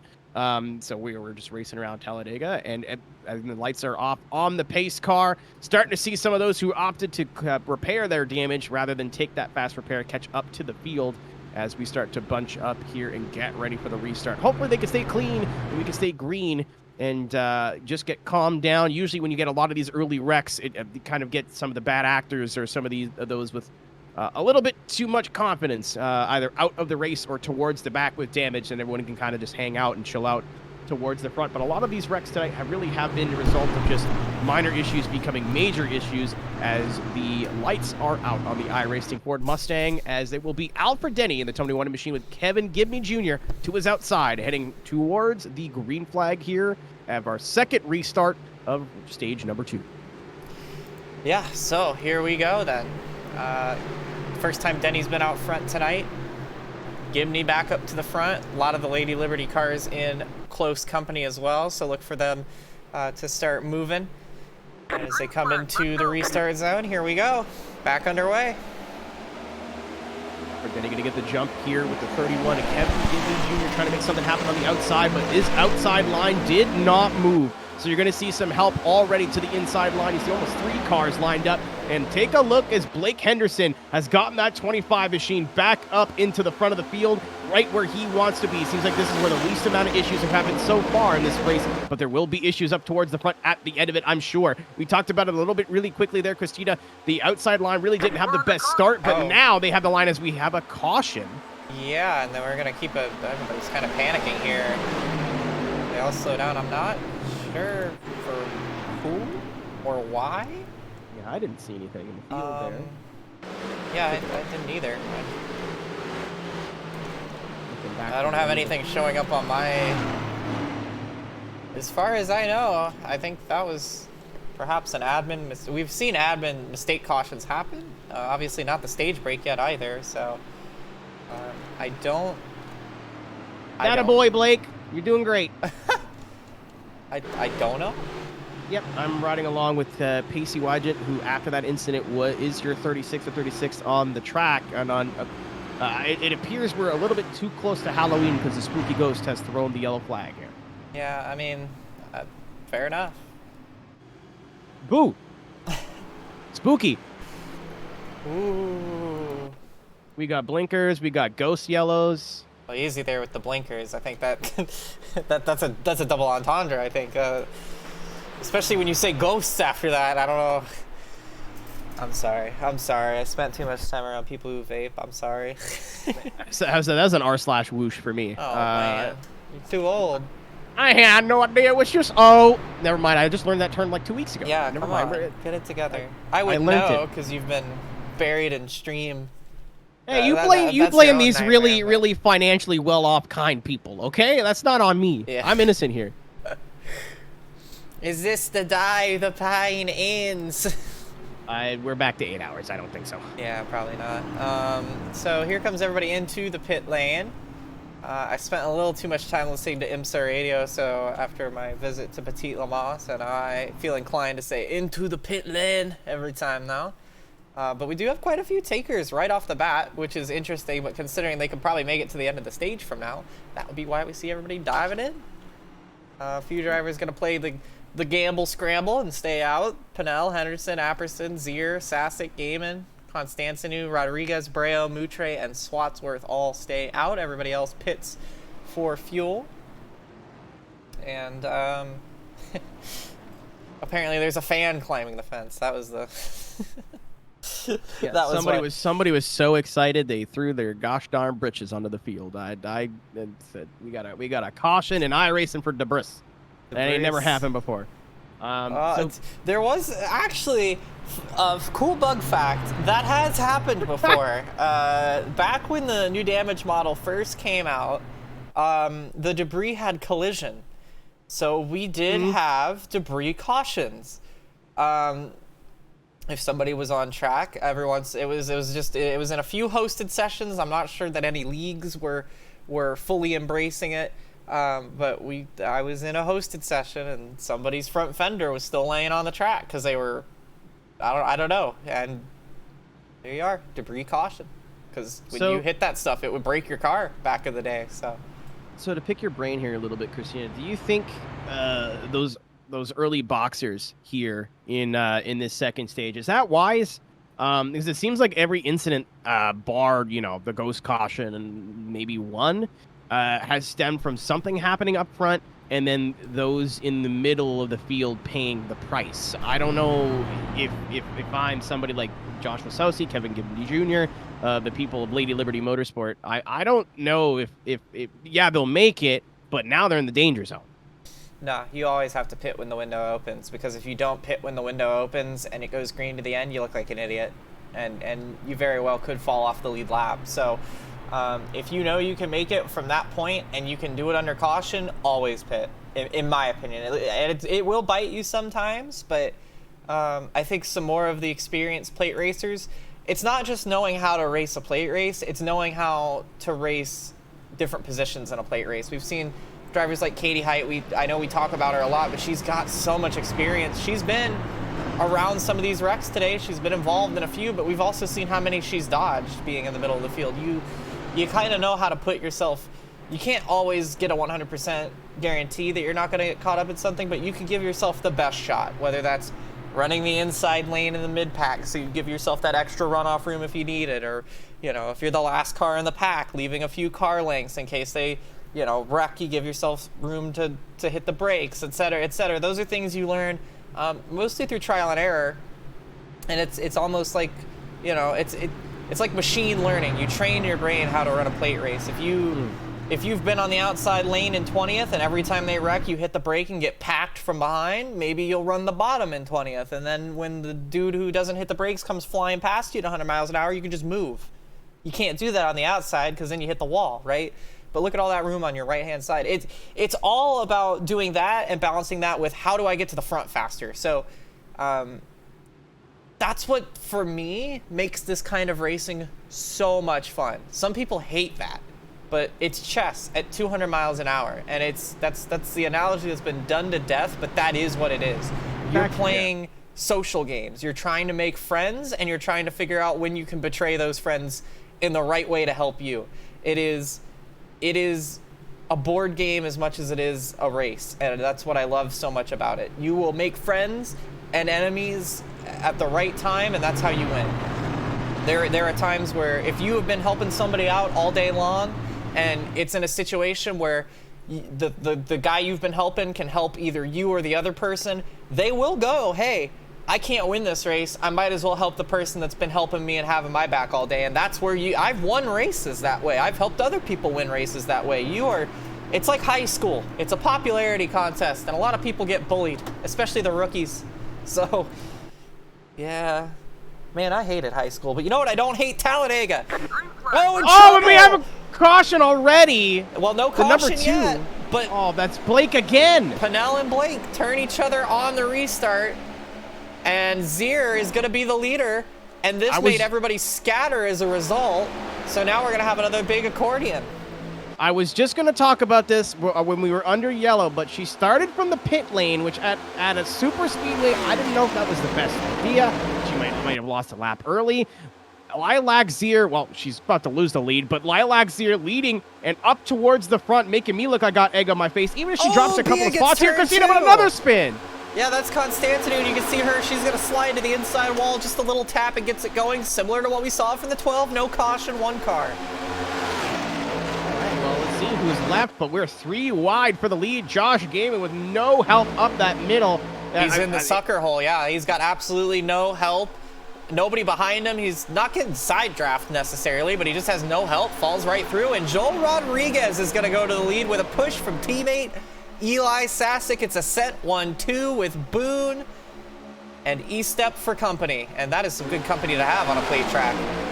What a wacky start. We have 2 no yellow incidents. Unfortunately, Blake Henderson dropping to the back again.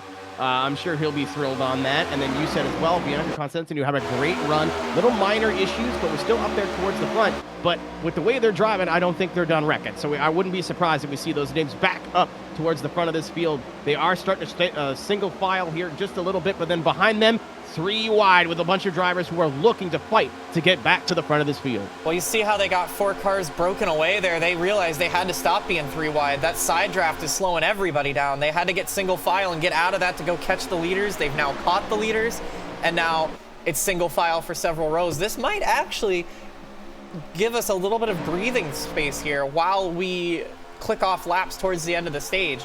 It's one of those situations you can see they're trying to make something happen on that outside lane now. There's still 3 wide in the back. They're all just trying to sort out where they're going to be here.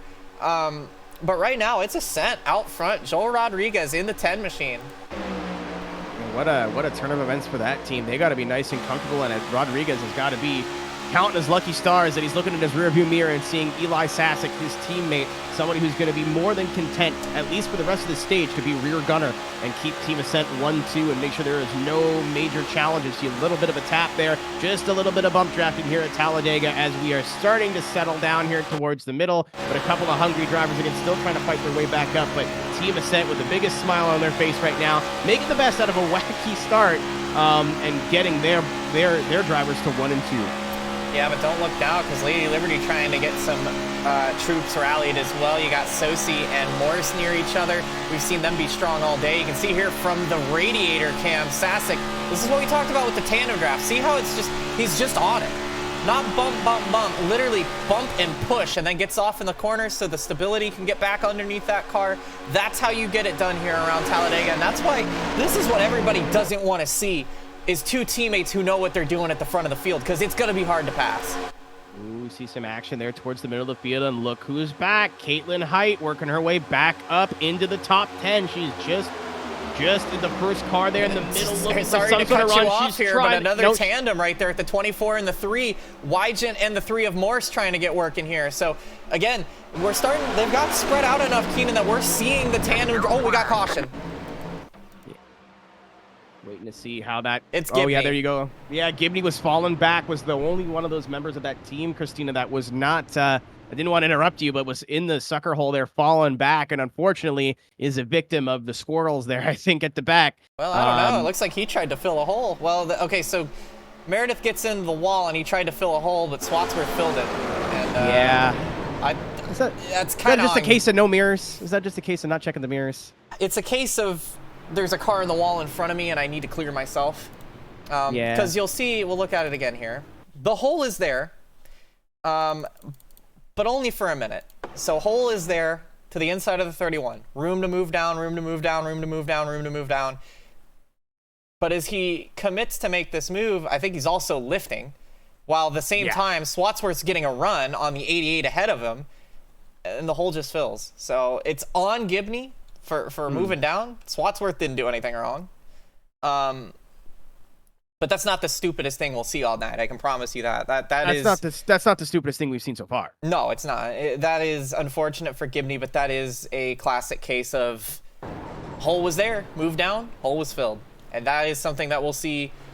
He had the 17 in the wall. He didn't want to have to check up and lose potentially the draft, right? So he was trying to fill that gap that he knew had been there, and it filled it up by the time he got down. And oops. So we've talked about this, just us, not on the broadcast, but is that a result now of just not committing soon enough? I know, again, you told me when you're trying to explain plate racing and stuff, a lot of incidents get caused by drivers overthinking and going, oh, should I move down now? Should I move down now? Should I move down now? Because like you said, that hole was wide open, and the lane was open where he wouldn't have had to lift, but waited a little bit too long, had to lift. Then once he lifts and tries to move down, Swansworth is there.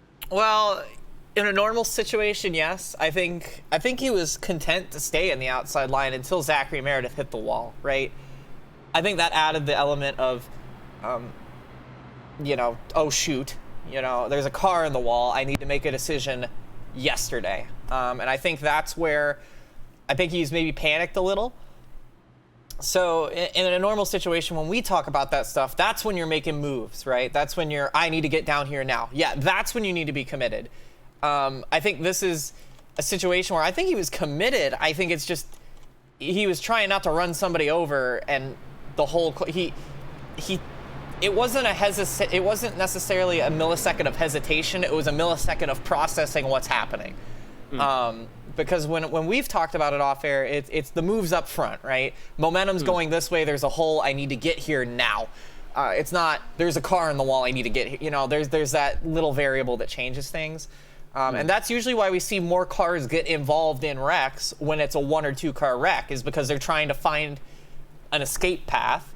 And people start stepping on toes, and, unfortunately, 24 into 1 doesn't really work. And that's why we have the big one. You pack all these guys and girls up, you put them inches apart, 3 by 3, 10, 15 rows deep, and then you say, yeah, go ahead, have at it, and somebody sneezes. Yeah. What are you gonna do? It's like trying to leave a 1-door building when there's a fire drill, right? They're all trying to go for one spot. It just doesn't. That's why the big one happens. You don't have enough time to react. You don't have enough places to run. And that's what's so scary about this for drivers. There is literally nowhere to hide sometimes. I think this situation was just unfortunate for Gibney. He's obviously not one who makes serial mistakes. I think he just made a poor decision because I think he might say otherwise. I think he panicked a little, which is fair.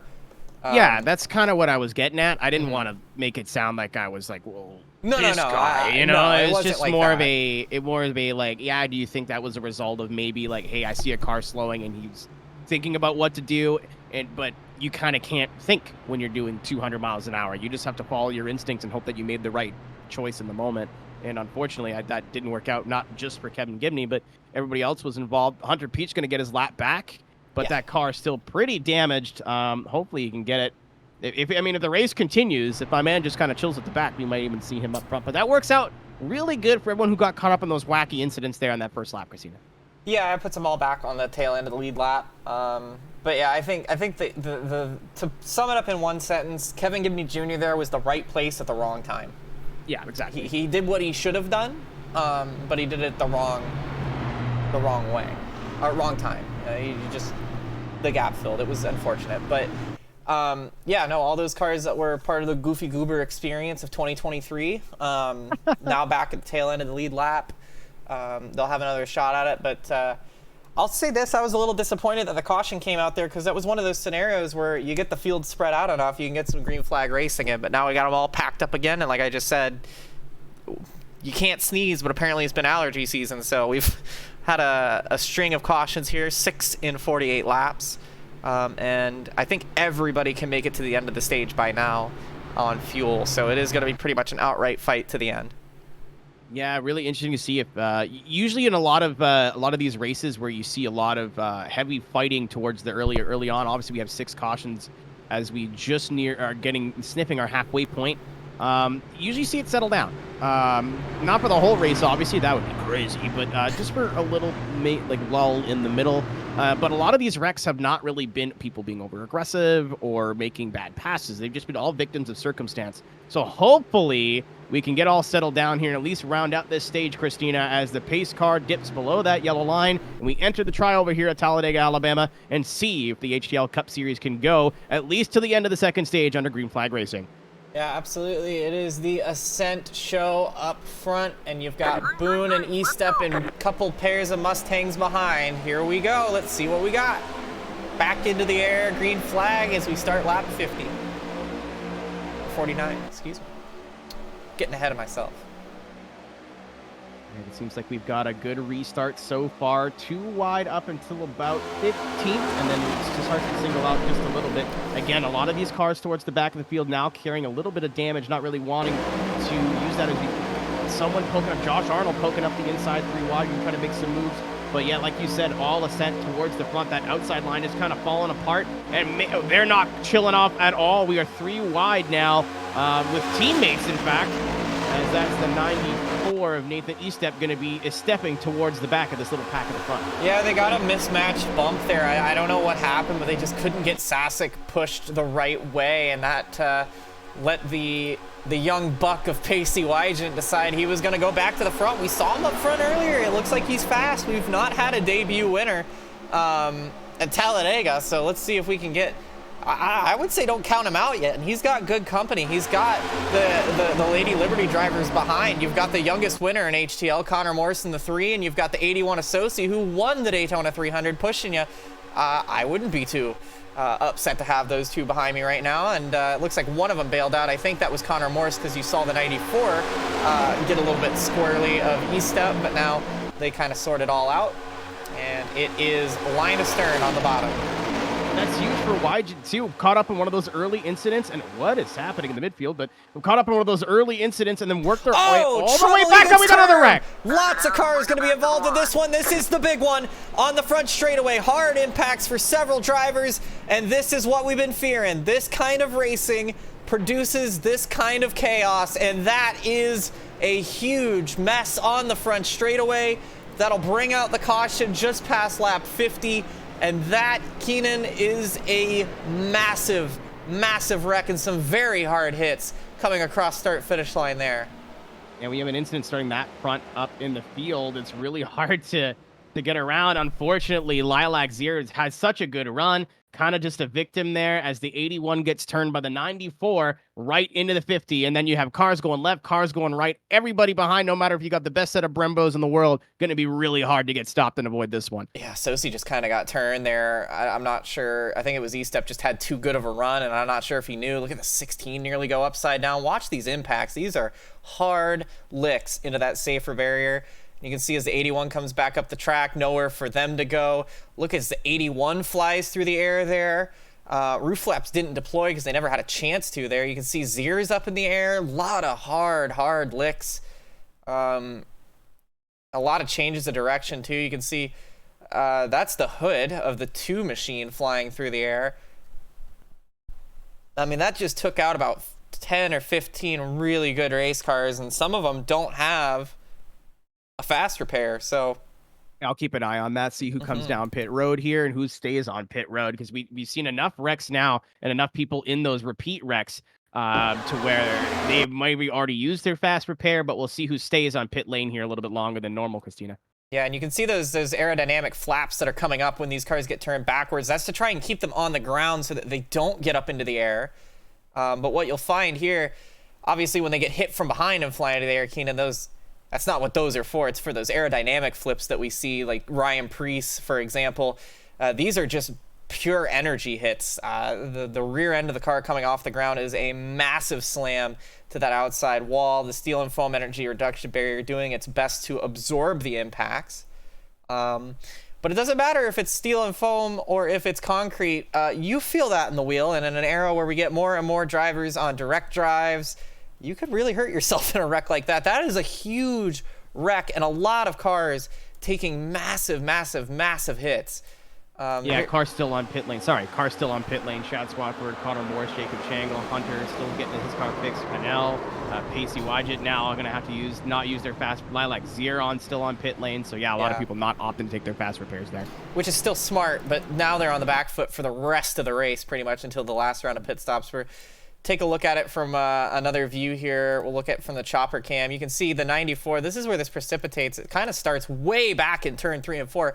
Watch this 94 car up at the top of the screen, right about here, just barely at the top of the screen. That's who you're going to want to keep your eye on, because this is where this is going to precipitate. This 94 gets a huge run on Sosi, and Sosi's getting a run onto Wygett. Now Sosi hooks up with the 81, or the 81 hooks up with the 24, and E-Step moved to the middle, and I don't know. I think E-Step just didn't want to push Sosi. Maybe thought he could go to the middle and make a move for himself, and unfortunately is going to trigger this massive incident. You can see a couple of the big hitters, McDonald, Height, Gaiman, all sneak through.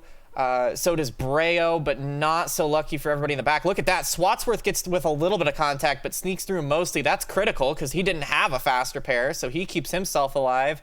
There you see Henderson and Moutre at the bottom of your screen. Elias Flores. So a couple of the Ascent cars, huge hits there for the 64 and the 2. Bren Roberts, a massive hit as well. You can see the 19 of the Oreo machine sneaking through there. Hunter Whitlock. You can see the 8 of Peltier Sharp just comes to a stop, as does Blowers. That's the best thing to do, yeah. Yeah, as does Blowers and that 41 machine as well. So, wow, that's the big one, plain and simple. Yeah. Well, I don't know if it's the big one, but it's certainly it's a big one. Yeah. That is the big one we've had so far. So 2 cars with issues on pit lane, both Jacob Shangle and Pacey Wygett completely missing their boxes, so they are on lap down now. And Zachary Meredith, I think, has opted to park that number 17 machine, as well as the 90 of Mark Parkhurst, both not in the vehicle currently. So they keep an eye on that for you. It looks like Parkhurst is now back in the car, but is going to be, those bottom 4 are going to be several laps down. I think we're starting to see people run out of fast repairs, and some drivers might be running out of patience. Which is unfortunate, because we still have about a half a race to go, and if we're out of patience already, this is not going to prove well it will prove great for the trend we've been seeing in HTL, where it's just been wrecks after wrecks after wrecks, but the biggest bummer here, it's easy for you who's been here, watched a couple of races, first time in the booth in HTL, to be like, well, this is your typical Talladega. We've had quite a few ABN events with HTL on plate tracks. The racing that they can produce is immaculate. It is probably, unironically, among probably some of the best on the service. There was a lot of probablys in there, because I don't want to say de facto, but very, very good quality of racing when we get racing. So I'm hoping we can get some green flag race again. Fingers crossed, but so far we're coming down to our 8th restart of the night going to be on lap 54. Hopefully they can get it corralled together. I think the stage ends at 60, so it'll be another sprint here. Green, let's go. But here we go. Another good start for Rodriguez, and has great company once again, this time with Gaiman and Height. A couple of super heavy hitters. Boone did not get moving at all on that top lane. And E-Step again goes to the middle and again turns the car, and then back up the track, and we're going to wreck again, and that one was Oh man. E-Step's got a body count at this point. Like that. That's just that wasn't so the best move in impatient. the world. Yeah, he didn't get moving. The car in front didn't obviously got not a bad start. Sleeping at the wheel a little bit. His step goes to take a look on the inside. We'll get a replay of that when we Did can. did the exact same thing. Just literally moved in the middle and hooked him. Yeah, it was in the middle of pushing him and then moved to the left. I'm not. Yeah, I don't know why. Okay, that's interesting. But I guess dump us once, shame on me, or shame on you. Dump us twice, shame on me. But kind of there's unfortunate there. two sides to every story, of course. We'll have a look at it and see. But yeah, that's a carbon copy of what we just saw. Yep. And we just talked about impatience and how we were in for not a fun ride if we didn't have enough patience. Also, you could hear Joel Rodriguez cutting the engine here. Once again, watch that 94 car. Which, in his defense, terrible restart from Boone. He just does not get through the gears here. But I don't blame him for moving out of lane. I think that's warranted. Touching. They're still pushing though as he moves. No, exactly. I don't blame him for making a move to get out from behind Boone. What I don't agree with here is just the way he did it, and I'm trying to find Boone, see if we can get a better angle here. 28 car. Yeah, struggling to find him on my timing scoring, but yeah. So we'll take another look at it here. Yeah. Yeah, a little honk shoe me at the line, but look at the movement here when the 94. Yeah, he's still pushing when he moves. Yeah, which you can't do, because this is what happens. Just hooks him right down into Breo. Nowhere for Breo to go. Both the 96 cars scramble. Poor Hunter Whitlock, man. I mean, that Oreo machine seems to be, no pun intended, in the middle of a sandwich every time we get an eye on it. Yeah, and there's no cream filling either, so it's not even a good one. It's just, dang it. I feel so bad for Boone, because, I mean, he got a poor restart, but he held his lane. He did what he needed to do, right? It's just, and again, if this was the first time that the 94 car made a move like that, you know, sure, but this is the exact same thing we just saw. Didn't want to push the car, got a little impatient, pulls to the middle, and doesn't even go all the way to the middle, just kind of gets on him, and that's 2 for 2 now, and he gets away with it scot-free again. And look at what happens behind him. Yeah, a bunch of good cars. The 96 there, about The both 96 of them, in fact. there as well. Yeah, I can't believe the 96 and the 96 were. Yeah, the 96 and 96 involved. That's gonna be. Oh wow, the 96 got a piece of it. I mean, I know stage points are a big deal, and we're coming towards that point in the championship. We're about halfway here. We need to start thinking about the end and the end goal, but. You know, you talked a little bit earlier about making friends out there. I don't think making enemies is really the way to get your car towards the end. But and the other thing too is, you know, maybe we're being a little harsh on Easta. He's won the Daytona 300. He's a very good play racer. He knows better. It's just a series of unfortunate decisions. Yeah, this isn't a pointing a finger. It's just that, like, but I mean, you got to call a spade there at the same time. Exactly. I think, you know, and fair enough on the first one. Had a big run on the big one. Had a big run. Didn't want to push. That one was fair enough. But this was not patient, not smart. Especially entering our 8th caution. Yeah. We've seen a lot of these wrecks come as a result of some drivers maybe just not being patient or anything. Like, we are at the point now we're going to start seeing a couple drivers drop out. Jacob Shangle and Pacey Wygen have not moved. Mark Parkhurst, is trying to get that number 90 back on the lead lap. Kevin Gibney with an EOL, I'm not quite sure what for. And Zach Meredith, again, still in the pit lane. So you see some of those drivers that were damaged a little bit earlier. There are now a few cars a lap down. Chad Swatsworth is going to be your only car, or your last car on the lead lap.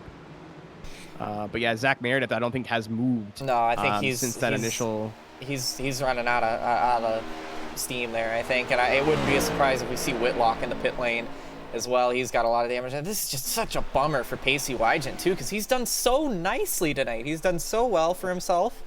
Really patient, good recoveries. I hate to say it, but kind of the opposite of the Cole Snyder experience lately. Of course, he's replacing him now for the rest of the season because I think Cole was very naughty. So on his debut race, he was up front, leading laps, battling with the best, and got hooked in that big one through no fault of his own, and gets caught up again, and just now he's at the back. So of course, we saw Swatsworth. He's always strong, struggling here. He's out of quick repairs. We know he's used his. It's just it's turning into one of those HTL 2023 moments where we're running out of patience way too quick, and we still got about almost a half a race still ahead of us, and they're gonna start dropping like flies right about now, which is probably a good thing. But here's the other deal about this, Keenan. We're about to go green flag for a 3-lap shootout to end the stage. So just to make matters worse about lack of patience, we're about to see even less. And the odds are it's probably gonna be behind the pace car.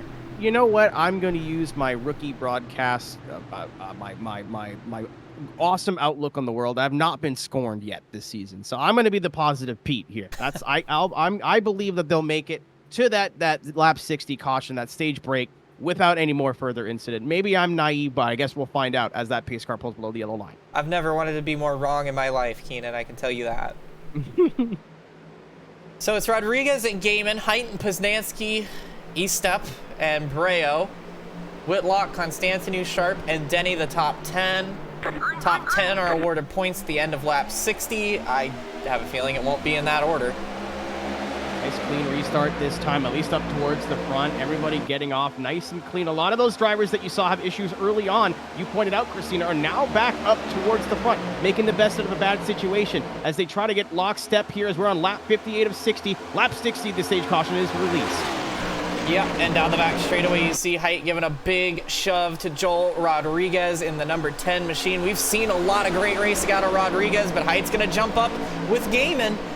They're not too, last time I checked, Gaiman's not too pleased with Height, but they work together well, so your friends are where you find them at a point like this, and Height going to the lead now, dumping that 10 car on the inside, and Gaiman, yeah, no love lost. Gaiman says, I want to lead this race. He goes to the bottom, and now he'll get pushed by the 10 of Rodriguez.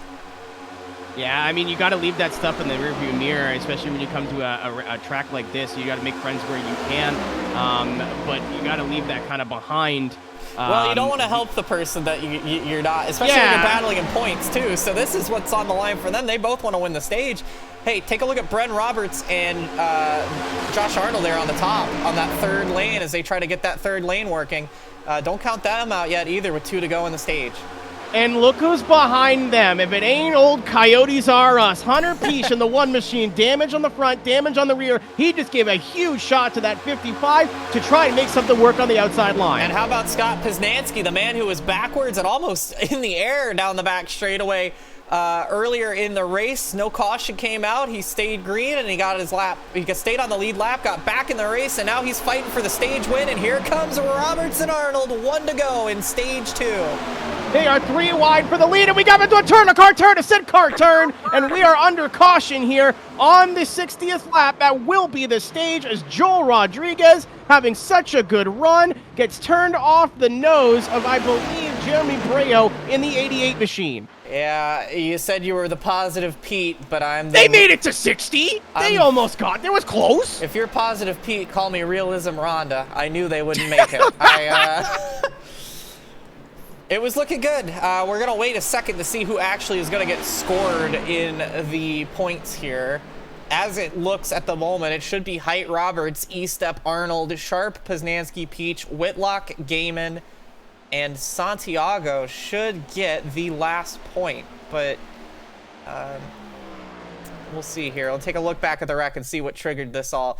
We saw the 12 of Poznansky make a pretty aggressive side draft on the inside, but I'm not even sure that's what caused it. It wasn't. It was Rodriguez getting a little out of shape. I wonder if he had help from Breo before he got turned or if he ended up down there by himself. And it looks like... Okay, so maybe this was related a little bit to the Poznansky thing here. Gaiman pushing Scott Poznansky in the 12. Gaiman moves up with the 10, which it looks like they moved out of line more than anything. They get a little bad bump to Poznansky, and as they try to react to that, Rodriguez gets turned low, and there's not much Breo can do. Gets into the back of him, clobbers both the Ascent cars there. And there goes Connor Morris. There goes Boone again. There goes Moutre again. There goes Breo. There goes Denny. There goes Henderson again. And as they all go sliding into turn number 1, oh, there's the other. That's all the Ascent cars. There's Blake Blowers. Henderson's having a night, man. Every caution, every 2 cautions, my man Blake Henderson is involved in it somehow. Casey Wygent does a nice job not to be a late hitter there. But yeah, I mean, that one is fair enough. That's what we kind of expect the crashes to be more like. Just racing hard and bad bumps. It's what most of these wrecks end up being. Really unfortunate that all these cars get hooked and turn around. That's Zach Apperson in the 41 machine, who basically just gets it stopped. He slowly pushed everybody through that wreck there. Like Zier sneaks through, the 24 just getting through. Yeah, I think Breo came flying back up into traffic here. Let's take a look. Gets turned by Denny, keeps it off the inside wall, and then he's no longer holding the brake. Flies back up into Donaldson and Morse. And we talk about frustrations causing crashes. I'm sure that's a little bit of frustration at this point. He probably just gave up on it. Yeah, I also, I don't know, he let go of the brake, trying to get it rotated, never came back up that yellow line, but obviously there's other vehicles that are trying to correct and get through that wreck, so everywhere is kind of part of the war zone at that point. To your point, I think we're kind of running out of cars now. We're not like halfway through the field, but again, we are starting to lose people. Some half cars of the field is in pit lane still, getting work done on their cars. There's 11 cars behind the pace car now. Now, some of these drivers are getting fuel and tires, but they should be done getting those by now and should be off and away.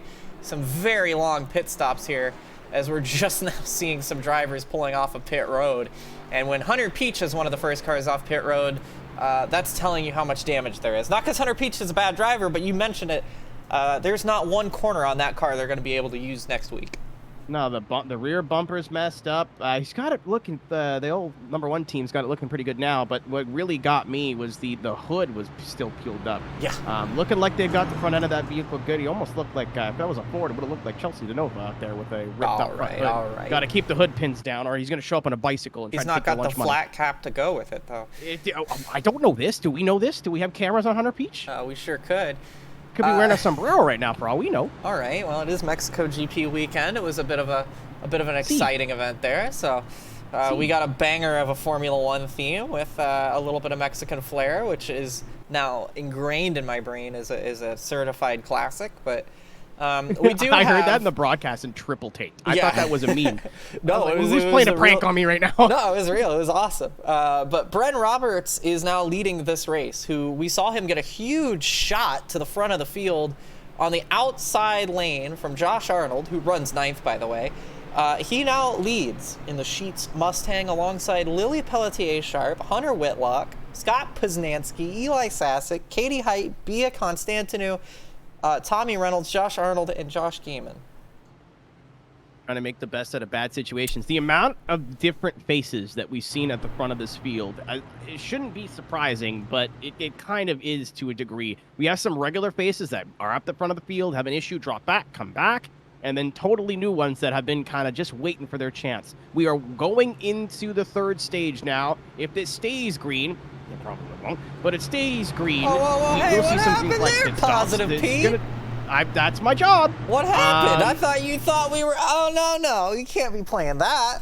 They hurt my feelings. They hurt your feelings. I really thought. But if they do make it green, we're going to see some green flag pit stops. I think the tone of this race is probably going to change, especially though you pointed it out exactly. 11 cars are now carrying some type of war wound out there in this 36 car 11 field. cars aren't carrying some kind of war wound, in fact. Well, they got damage fixed, but how much of that damage can you fix? Well, trying to stay on the lead lap. It was 11 cars that weren't in pit lane is what I'm saying. There's 20-odd cars that have some sort of damage. Wah, wah, wee, wah. Did I ever mishear that one? But yeah, if now is the time to settle down. Let the cars at the front kind of fight. And if you're the cars at the front, you got to know that, hey, there's a lot of people carrying damage.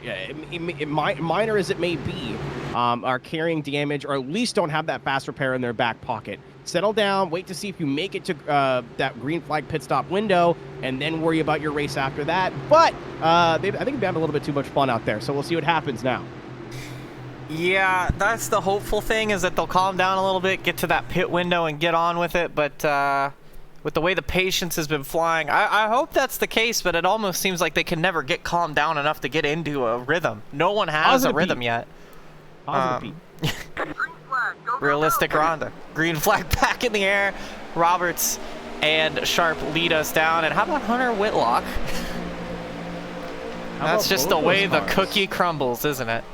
How about both those cars? Lily Peltier Sharp and Hunter Whitlock involved in early incidents back to the front of the field. Going to see if they can stay there. Again, a lot of faces that had some adversity early on, either taking that fast repair, getting that damage fixed, and just being smart and having smart car placement and knowing that this field was not going to settle down. So we'll be able to see what happens up here now. But again, seems like a pretty solid restart. There are some separation right about 20th position, but 20th on forward. They are 2 by 2 and bumper to bumper. Absolutely, and you can see the tandem draft here from Bren Roberts, Hunter Whitlock.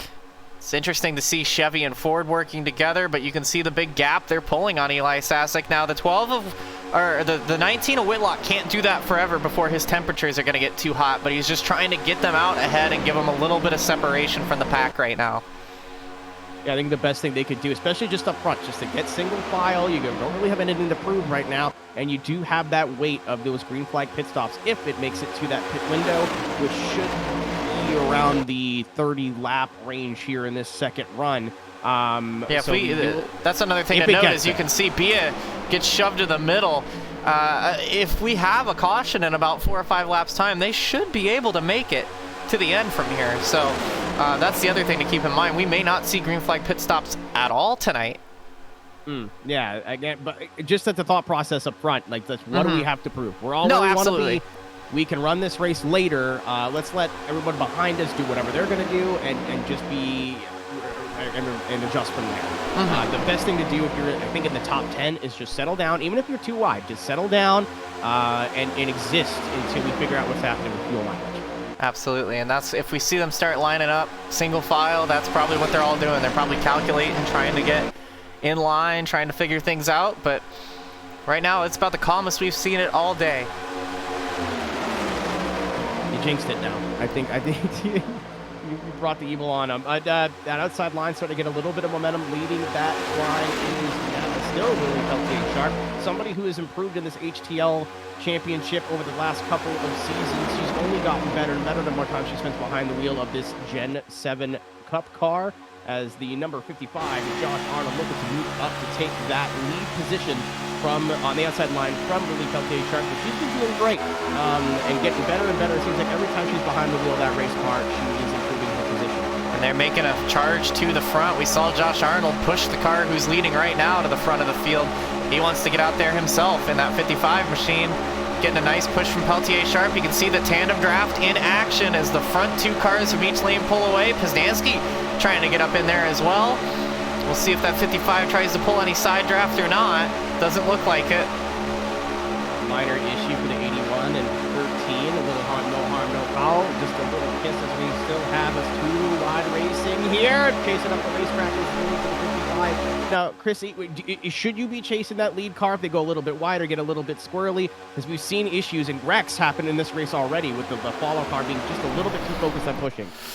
You need to stay on a certain part of the car, so you shouldn't be chasing too much. No, you shouldn't be driving off of one another. You should both be trying to hit a lane and driving out the windshield. You don't want to be driving right off the bumper, and you don't want to be driving right out the mirror, because that's why you get all squirrely, because you're trying to match the other car. You don't want to do that. If both of you say, hey, put the right sides on the white line, cool. You both can do that. But Peltier Sharp has had enough and wants to go to the lead. Dumps Arnold, and now they'll side slam each other, and now that's going to check everybody up, and now this is going to get a little bit hairy. Well, we had a line forming on the top there that's going to get all the way cut off. If Alfred Denny was having that push, I thought if they could just stay together that there would be some momentum on the top line, but they are now 3 wide pretty well almost the whole way through the field. Going to see if they can get settled down there now, but yeah, that was a really good job from everybody to make sure that wasn't a bigger issue than it was. And this is another one of those situations where we saw Sharp pull out, and you know, when this is the other part too, you need to make sure when you make that move, you make it safely. But when you're the car that's getting that move made on, you need to accept when the car is beside you that you've lost. You've lost that one. You got to regroup. Because we've seen that too tonight. We've seen a fair share of drivers making moves to the middle when they shouldn't, and we've seen a fair share of drivers make moves to the middle, and then the car that made the move on just turns into them. You know, there's a point where you gotta say, look, I've been passed, I've been Schmeckeldorfed. I need to just hang in the back and regroup before I go back at it again.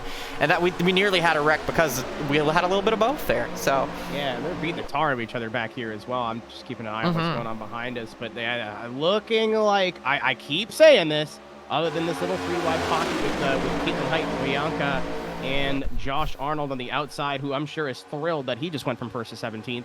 But there is so much race left to go, and it's Talladega. We've talked about it already. We've had almost a completely different cast of characters in front of this field multiple times.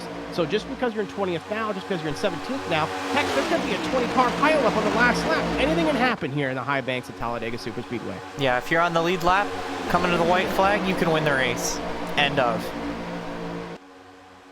And we see the field working through the tri-oval now. Pelletier Sharp trying to regroup now that she is the leader of that line. Trying to get pushed from, I believe, the 12 of Poznansky. It is Poznansky there, who's getting a shot from Pelletier Sharp's teammate of Josh Sosin. You can see how they're moving to the front of the field here now as they get side by side. Just trying to make a move on this outside line. Again, a lot of cars now carrying damage, but this draft is going to keep them in the field. Maybe not the best cars to be leading the line, Kristina, but when you're pushing or you're just riding around in the line trying to generate energy, that is the best thing for you. So if you get shoved to the front, that is where you're going to start seeing parachuting, but you'll see some cars now in this line, in this field, that are carrying just a little bit of damage from previous incidents that are still going to be very competitive. Yeah, absolutely. And now that we finally have a minute to maybe talk about it here, we're going to take a look and see here. This is draft and how it works. You're seeing cars moving forward, shoving each other. That red bit is clean air. That green bit is dirty air. And when you have a car behind you, it takes that air. You can go faster, but you get that bubble.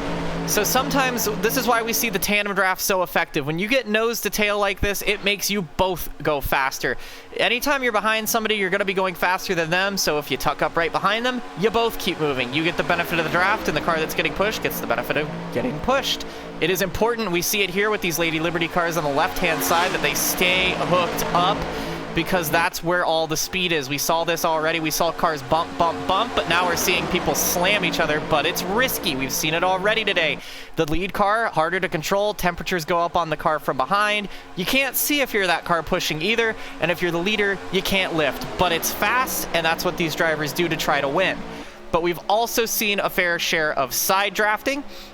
We see here moves being made, drivers swapping as well. We haven't seen this a whole lot, but you'll see drivers try and make swaps to push each other better. We can see with the Lady Liberty cars, the way they line up, the way that we've seen restarts, everybody kind of falls in lane to try and help each other out. Of course, your friends are where you find them at the end of the race, but then we've seen the side drafting. When you get side by side, your cars push through the air like boats do, and when you dump dirty air on that right-hand side of a car, it pulls them back. You don't go faster, they go slower, and it allows you to make a big move, and that's why when we see cars leaning on each other like that, that's why. You can do it on the left-hand side too, but the right-hand side is the strongest way to do this. You can see on the demo on the right-hand side how these drivers are pulling each other back. But you want to get away from each other too, which is why we see them swiggling all around, because if you don't get away from one another, this is what happens on the right-hand side. You just get in lockstep. And that's why when we see cars get 3 wide like that, or they get put in the middle, they just all fall back. That's how we get those 3 or 4 car breakaways. That's how that all works. And that all goes together to give us an event where you're slamming each other, you're side drafting each other, in some cases you're dooring each other, but that's how that works. That's how you pull it off, and you need to master all of those to win at a track like Daytona or Talladega, and that's why even though it seems such a luck-based thing, we see the same drivers up front every time we come here. You got Sosi, who won the 300. He's up in second place. You got Katie Height in the top 5 as always, but then you have some newcomers like Hunter Peach, Bia Constantinu. We haven't always seen them at the front of plate races. They're doing a great job tonight. A free lesson in plate racing from the princess of super speedways herself, Kristina Ryan. I did learning a lot here, joining you up here in the booth in Talladega Superspeedway here in Alabama. But it looks like that high line is starting to get away. They are catching a little bit of lap traffic. I wonder if that's going to be an issue. That is the Kevin Gibney Jr.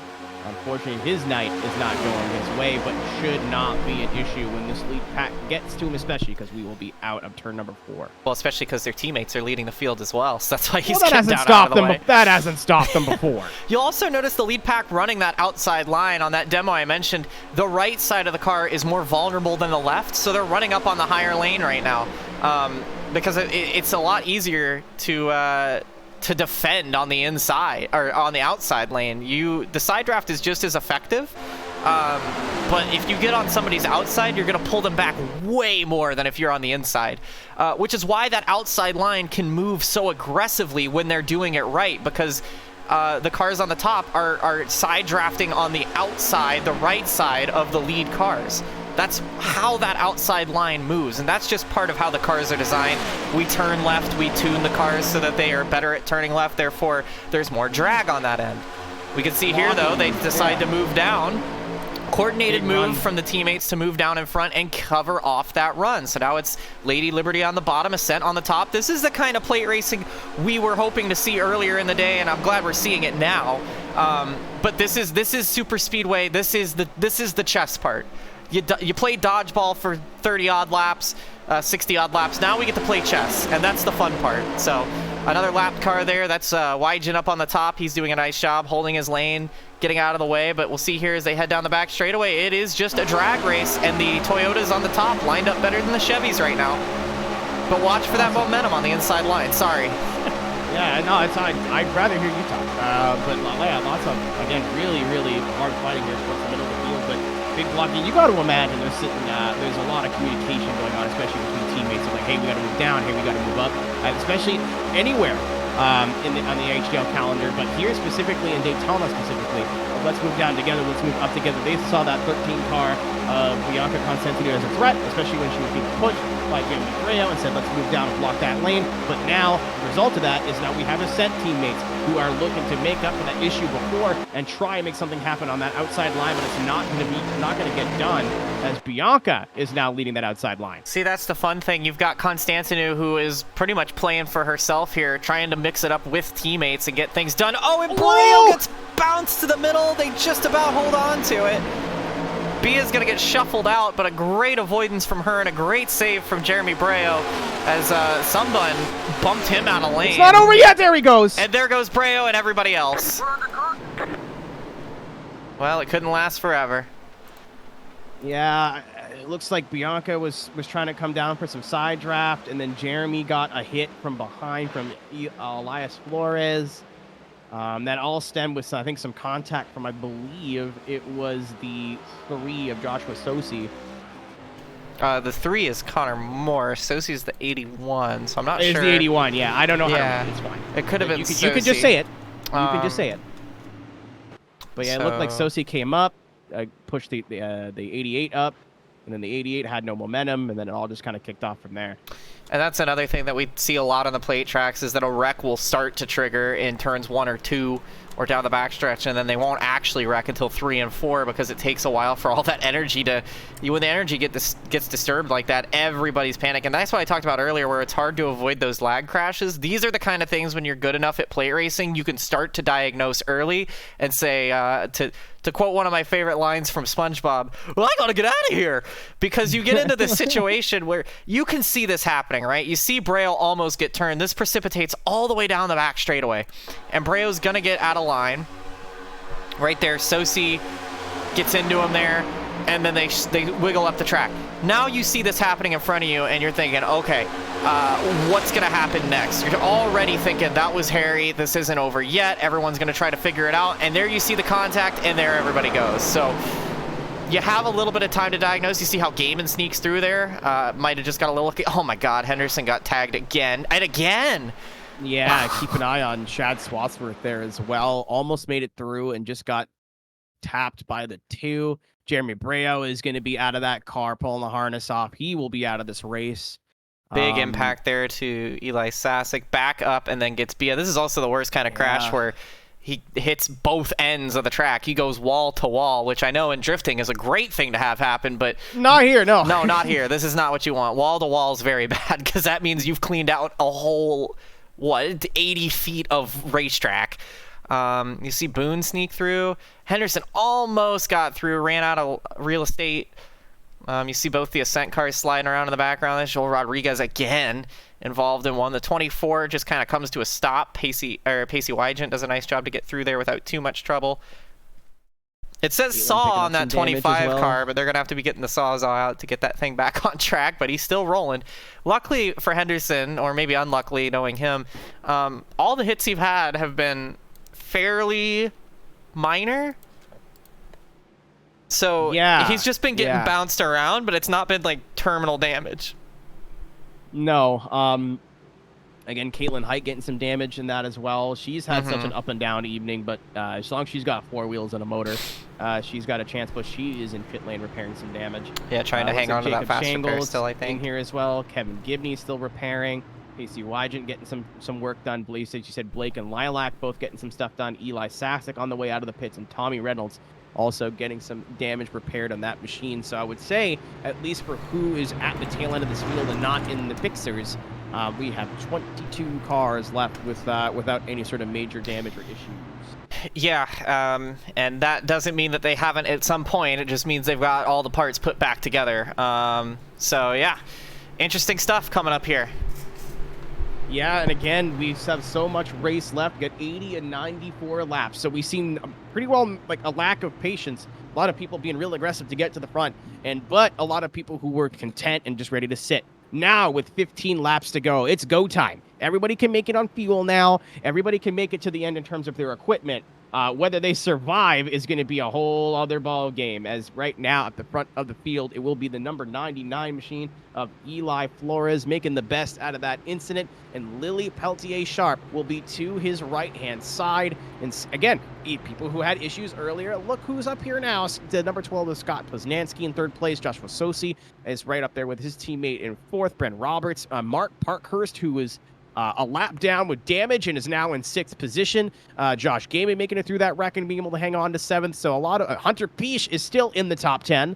Unbelievable run from some of these drivers. And that's the thing about super speedway racing, especially if you get minor issues early. If you're wrecked, you're wrecked. If you're killed, you're killed.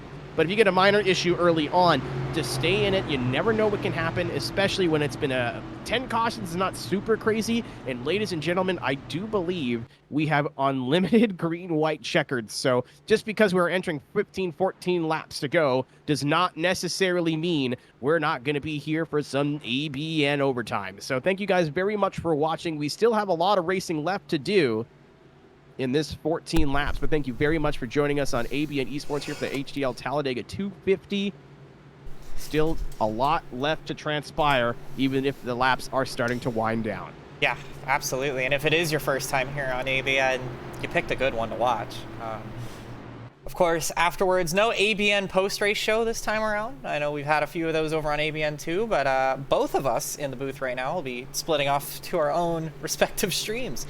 Aerotech, of course, Keenan being in the middle of his streamathon, and after this I get to go put on my half-face helmet and driving gloves and get ready for the WRC launch over on my channel, AMR_Chrissy. Be sure to follow us both on Twitter and on Twitch. And a big shout out to Carmen Sienna, who is in the chat here. She's arrived at her destination, so she couldn't be here, but fun opportunity all around. And we want to thank you all for tuning in and watching. So it's Flores and Sharp on the front row, 14 to go in regulation. Unlimited attempts at green-white checkers should we need them. And as we get into the Geico restart zone, the green flag is back in the air. We're underway once again. Will we make it this time? I'm thinking no, we get turned already. Peltier-Sharp gets turned again. That's the second time we've had someone get turned on the restart. No caution. She'll get it going. But a tough, tough break for the French lady as she gets it moving again. Now the other problem is no help for Gaiman. He is all by himself out there, and they are trying to sort it out behind him. Yeah, another heartbreaker for Peltier Sharp, but that doesn't mean she's out of it. I don't think she got a lot of damage from that. No, Kristina. it was looks the like same they were thing. just trying to side draft, and she was holding. She did nothing wrong there on a quick first glance. Yeah, they just kind of came together like they did a couple of restarts ago. No damage to the 8 car, just a bruised ego and probably some scuffed tires. But you can see it's a 3-car breakaway with Sosi, the Daytona 300 winner, Mark Parkhurst and Scott Poznansky, as they lead now. Gaiman found some help on that top lane, and it's none other than Matthew Boone and the 28 Season 2 champion. That's good company to have in the mirror. And they're right behind Hunter Peach. And you talked about it. Scott Poznansky was somebody who was a lap down almost. We had Mark Parkhurst a lap down, repairing damage a while ago. Now in the top 4. And hey, if you have 4 wheels in an engine, you don't give up on a super speedway. No, absolutely not. And hey, don't count out that Auburn machine of Josh Arnold. We haven't talked about him a lot today, but he has been very strong, and he could be a huge dark horse winner. And he's been up front for the last half of this race. Do not forget about him when the checkered flag is waving. Boone gets shuffled out of lane by Peach. He will fall back to, I think that's Overstat leading the 3rd lane now, as they work their way through the tri-oval now. 11 laps of racing to go at Talladega. Yeah, just a little loose, and Hunter Peace is not waiting around. Gets to the bumper of Josh Gaiman. Seems they could do something here. They're going to have some help with Josh Arnold in the 55. Oh, trouble! Boone gets turned in front of the field. Huge hit for Overstat. He goes into the air. The 10 of Joel Rodriguez, the 25 as well of Blake Henderson, and the caution comes back out again. And that was a hard hit for Overstat. Again. I think that might be the end of his night now. You said it a little bit earlier. You got away with it. You just got tapped in the no, you're right. But has he used his fast repair or not is the other question. Yeah, that all started with Boone getting shuffled wide, which was about a half a lap ago, mind you. Again, it's another one of those. This starts so much further back into the race. You see here, he gets caught by Overstat, which is what was planned, but I'm not sure if Overstat gives him a bad bump or what. You see it here. It's off center just a tiny bit. Oh, just gets. You want to get a little bit left offset, but I don't think it even had anything to do with that. Boone's already.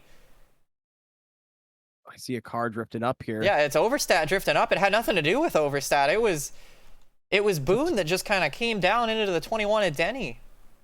And then everybody scatters, and Overstat gets absolutely nailed and nearly goes over. Luckily stays on all 4 Goodyear Eagles. He takes a hard hit. I mean, the 10 car of Joel Rodriguez was underneath the rear diffuser of that 38 machine. And Overstat with an EOL here. I'm not sure if that's just based on incident that's damage probably. He's got a broken right front tire, and he probably got moved to the rear of the field there to let the cars behind him pass him, because you'll see here. Watch here. He checks up, gets bumped by Rodriguez, and then here comes Denny. I mean, from downtown, and you see where the right front goes. He's lucky it didn't go up into the catch fence, honestly. That's how you know I'm a little new. I thought they were placing faults on him and giving him an EOL. After everything we've seen today? No, I don't know what he did wrong there, but I think that's just, like you said, just to let the other cars go so no one's waiting behind him. Which is the right thing to do, because in fairness, he can try to get that car back if he has his fast repair. And you can see he's got a broken tire, but he can't go very fast because he's got a broken tire. There's no front clip. The radiator's sitting in the Geico restart zone. You can see how hard he's struggling with that thing. So, yeah. Big hits. Big hits. Yeah, just about to. You know who that really works out for, though? Is Peltier Sharp. Yep. Who got turned on the restart and is now back in contention. Yeah. So she's back in the top 20. Unfortunately, not as far up the field as she wants to be. But maybe I'm losing my positive hat here. I don't think we're done wrecking. I think a lot of the people who were waiting and being patient and have survived this long with the fast repair, this is when you're going to see them start to get a little bit crazy. So we both touched on it when we both had the floor to ourselves. There is unlimited green-white checkers. So just because there's a wreck coming to the white does not mean we're done. We will end this race under green flag conditions. Yes. As long as it takes. And it did take quite a long time. We set an HTL record I think it was 5 green-white checkers at Pocono. So, oh man. Well, let's hope. Let's be positive. You can still do that? You know, a little bit of hope is a treat. Oh man. Oh my. See, That's this- where I got that from. Yeah. I'm becoming you. Slowly. I've been saying that for weeks, and I have no idea where I got it from. Well, that means you're gonna get prettier and prettier every day, so that works out. That is true. I will You're already will wearing the compliment you. crop tops. You're I will compliment you live on air. I'm not scared. Yeah, you're not scared. Well, you know. I am not scared. I know I'm one thing feeling you're scared of. It's called a clock. A clock with a reverse countdown. Nothing terrifies you more than that. Next time you're I'm online, you're gonna here. hear somebody. Next time you're gonna play WRC, and you're gonna hear 5, 4, 3, and you're gonna go. Ah! You know, Kristina, I haven't been corked yet. So me and Corketizer are both doing this streamathon thing, and my community is nice enough as to, like, you're under 3 hours, Yeah. now we make the timer go up. I've seen Quirk under 10 minutes at least 8 times since he started. Yeah. So that is a broken man. That is a cracked egg, if you will. Well, maybe not a cracked egg. Oh, But that is yeah. Well, that's gonna be you if you. They say you're more and more like me. I mean, Enough! Cease! that's, I'm leaving! I'm grabbing a hot dog and I'm going home. So once again, if you haven't had enough of us yet, we'll both be streaming on our own pages later tonight. Again, big thank you. I'm not sure if we're at record numbers, but I know we're very close for viewership. We appreciate you guys tuning in so much. Again, at Aerotech is where you can find Keenan. He's in the middle of a streamathon hell. I guess more Mario Party, or I don't know what your plans are for your stream, but Safety meeting. safety meeting. Okay. Safety meeting. Okay. Safety. Yeah, I don't know. We'll figure it out. And then over in my end of the woods at AMR_Chrissy, you can find me playing WRC because I thought it came out tomorrow, and I guess it does. Directly tomorrow, as in an hour and 7 minutes from now. So I guess I'll be wrapping myself around trees later on tonight. So you can see Keenan wrapped in a snuggly blankie playing video games on Nintendo, or you can watch me wrapping 4,500-pound race cars around timber in European areas. Or you can be really cool and watch both. You're already Good. here watching us both now, so why not? You can pull up another tab. Don't be scared. Real quick before we get started here, big shout out to the boss lady in chat right now, Carmen Sienna. Absolutely. Nice to see her finding some time on her busy business trip for business. Mother Moth to see saying hello.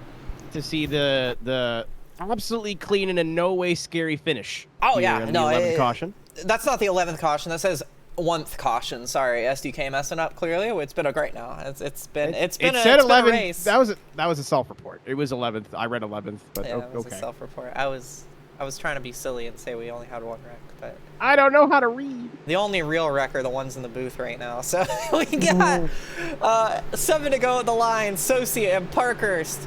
Watch for that 12 and 90 to try to hook up again here. Don't count out Bren Roberts, and don't take your eyes off that orange 55. He's easy to spot, and he looks like the dark horse for tonight. Green flag back in the air. We've seen issues before on that outside line, and where they're not hooked up and they get the catch. So Zachary Apperson is going to catch those top 2 machines as the outside line is now everyone's starting to catch. We might see somebody poke out 3 wide. Kristina, it's not going to have the 42 taking a look. Not going to be enough. So they are all 2 by 2 by 2 all the way back here, and nobody really going for that top line yet.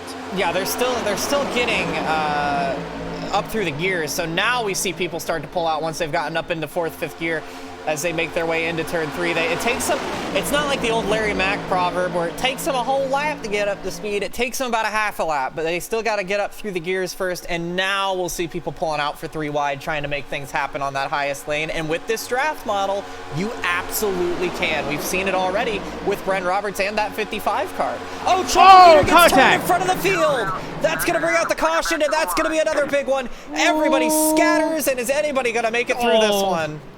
Not really. I thought Angel Santiago was going to sneak through that, but where in the world is Santiago? In the wall.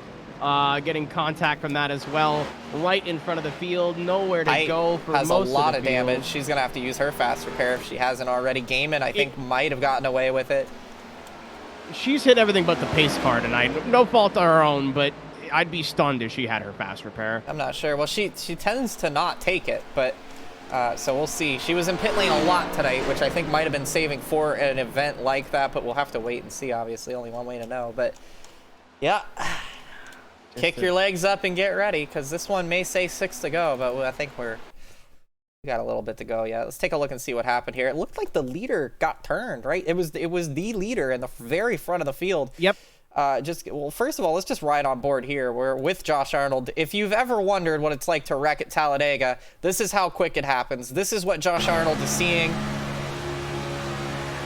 Riding along, mind your business, and then nothing. I mean, there is nowhere. So close, too. Almost made it right through that. Yeah. But, looking like just a bad push from the number 1 of Hunter Peach.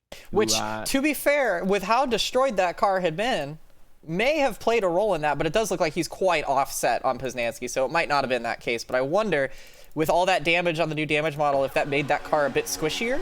We'll have a look here. It looks to me like he just gets out of line, though. Yeah, I mean, you're the I don't say this sarcastically. You're the expert here, but it looked like a one bad shot from the 1 to the right rear of Poznanski, and then that shuffles Poznanski up the racetrack. And then it was towards the right rear of the car, and then another shot directly towards the right rear. No, I thought maybe the damage would have made a difference there, but then having seen it, no, he was just offset. It was a bad push, and everybody gets a piece of this one. I mean, that is pretty well the entire field in one go here.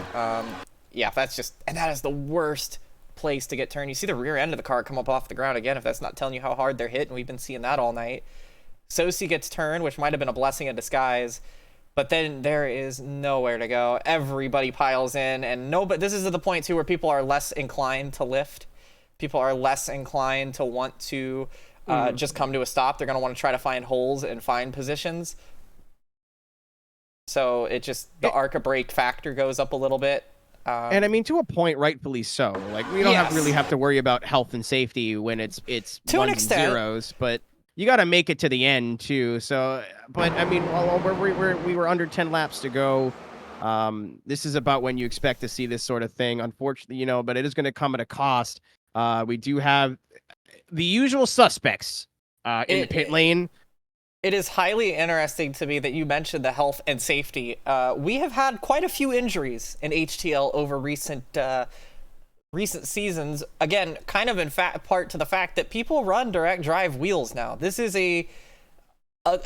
it's crazy to even think about, but that is an increasingly more awareness spreading thing. There's rules in leagues that you can't, everybody's goofing around in practice sessions. We've broadcasted quite a few leagues that say, hey, you can't do that now. I got yelled at that for once. And we have the hands-off rule in Winstel, which was over on ftf.gg last season. You didn't say, hey, whatever, if you're about to hit somebody as a goofball moment, you scream hands off. Because we have a lot of people on direct drives or similar, and we've seen a couple fingers get cracked, couple fingers get sprained, couple, but I think the mental health aspect is probably more of a problem. But it is something to keep in mind. We've been seeing the same sort of thing over in the short course world, with again, direct drives being such a common thing now in VR. Yes, the sickness, motion sickness, especially when you're on dirt and you're not just spinning, but you're spinning laterally and vertically. I'm flying through the air. That's not good. Yeah. I think everyone's gonna be able to make it to work tomorrow. Was my or school or yes. It's not. No one's gonna be in the Halifax Medical Center after this one, but Nova Scotia. Oh wait, I wasn't even trying to be funny there. Well, there's our Canuck moment. Oh, but I just lost over here. I'm out on the coast just looking for a good chowder, a good little bit of chowder here. I'm gonna stop talking. Well, this is not a crank it up moment. You can fill me in here. Hold on, I got you. Oh boy, she's getting props. I'm scared.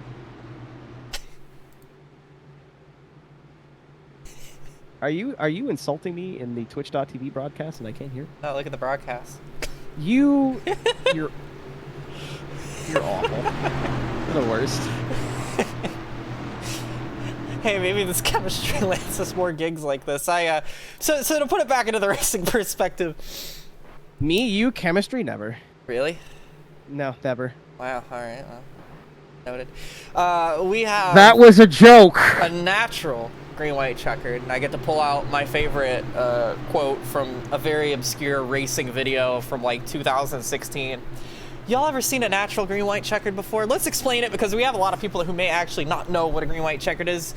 There's 2 laps to go. Now this is in regulation, but it's called a green-white checkered because we see the green flag, the white flag, and the checkered flag, or we see a caution flag. We have unlimited attempts at green-white checkers, which are essentially NASCAR's version of overtime. It's also been referred to as overtime, overdrive, green-white checkered, GWC, etc., etc., etc. So, basically, these boys and girls have a chance to finish this race under green and give the fans what they want, a green flag finish. If they can't drive, we do it again. If they still can't do it, we have unlimited attempts. We will not finish this race until they come across the line at speed.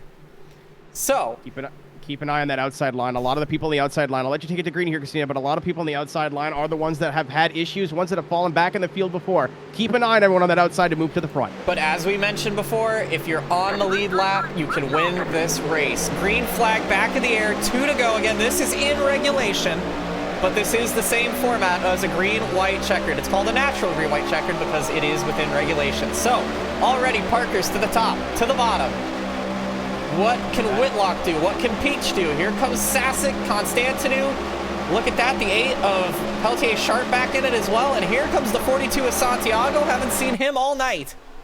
But they've got to make it back. Yeah, they have to make it to the start-finish line. That's the only way we're going to finish this race They get on shuffled time. out. They are trying their best not to, though. 3 wide in the middle of the field as Hunter Peach trying to do something on the outside line. He's not going to get it done. Trying to get down to the middle. They're all going to check up now. They might not make it back, but right now it's all Whitlock and Santiago. Whitlock comes off, they wreck in the back, and that's going to bring out the yellow. We will go to overtime as they wreck, and oh my goodness, huge hits behind them as the field scatters, and we'll have to do it again. Hunter Peach, I think, just getting a taste of his own medicine there and getting a bad okay, maybe not those are not the right words, but just getting a bad bump. I think pushing the pusher there maybe a little bit from the 13 of Constantinu, but she was being absolutely driven through by Nathan to step. You are coming to the white flag. The time to lift was about 20 laps ago. Yeah, and E-Step has not been making many friends, but this might be one of the most excusable ones yet tonight because he was just... Yeah, what do you do? You're coming to the checkers. You see Henderson moves down here. He gets down to the inside lane. We'll see what that does for his fate, but it's going to start right around here. Peach just gets pushed a little poorly. He's already squirrely at this point. And then, yeah, Constantinu, as you mentioned, was getting pushed as well, and they all just kind of ran each other over. Big unfortunate moment for Blowers. He really had nowhere to go. Same for Gaiman. He gets into it. That's going to take out Peltier. Is that Peltier? It's one of the Lady Liberty cars. It might not be Sharp. I'll take a look. I'll take a look. Mm-hmm. And as they all scatter behind, you can see as everybody plows in. Again, this is where we talked about earlier. It's like this is tail end of the Talladega race. ARCA brakes are going to be a premium.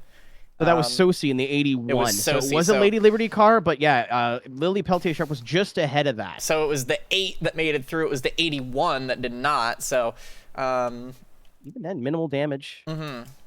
Yeah, again, these cars are so resilient, maybe a little too much so, but you can see right here, they're 3-4 cars on top of each other. You're not supposed to push the pusher. They were pushing the pusher's pusher, so this was a disaster waiting to happen.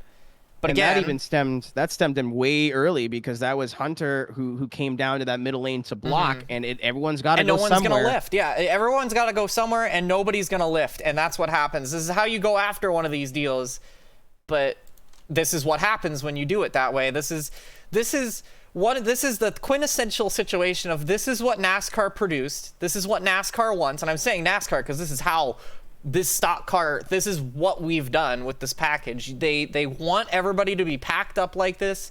They want everybody to give it 110%. And they know that this is something that happens.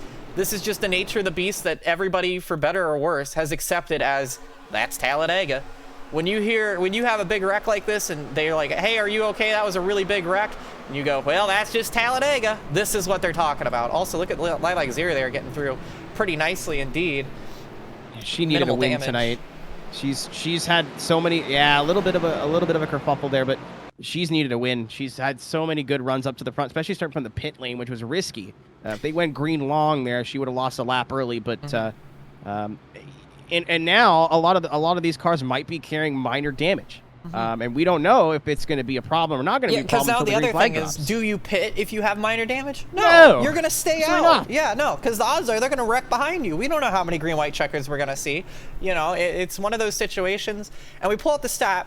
We've never had a repeat winner on a plate track. So keep that in mind as well. We have Hunter Whitlock, who has been knocked around, been airborne, been backwards, been in the pit lane, been in the... I mean, this dude has seen it all. He has gotten the full Talladega experience. He is leading over Angel Santiago, Ryan Pinnell, Joel Rodriguez, who, by the way, is back in the top 5, reunited with Eli Sasick, who's also back in the top 5. And then you've got Tommy Reynolds, Lily Pelletier-Sharp, Josh Sosi, who, despite getting turned, is back up to 8th, Josh Arnold, who also, despite being in the last 2 big ones, is back in the top 10, and Lilac Zier. So what do you do? Then you've got Shad Swatsworth, who has nothing to lose, and nothing is more terrifying than a man who has nothing to lose. He's got no faster pairs, no blanks left to give. He's in 11th. He's looking to get his first win this year. You got Elias Flores, Gary Donaldson, Mark Parkhurst. You got E-Step, who is a menace right now and is going to use that to his advantage, I would think. Then you've got Boone, Peach, Henderson, and a lot of the cars that are still rolling after that most recent wreck.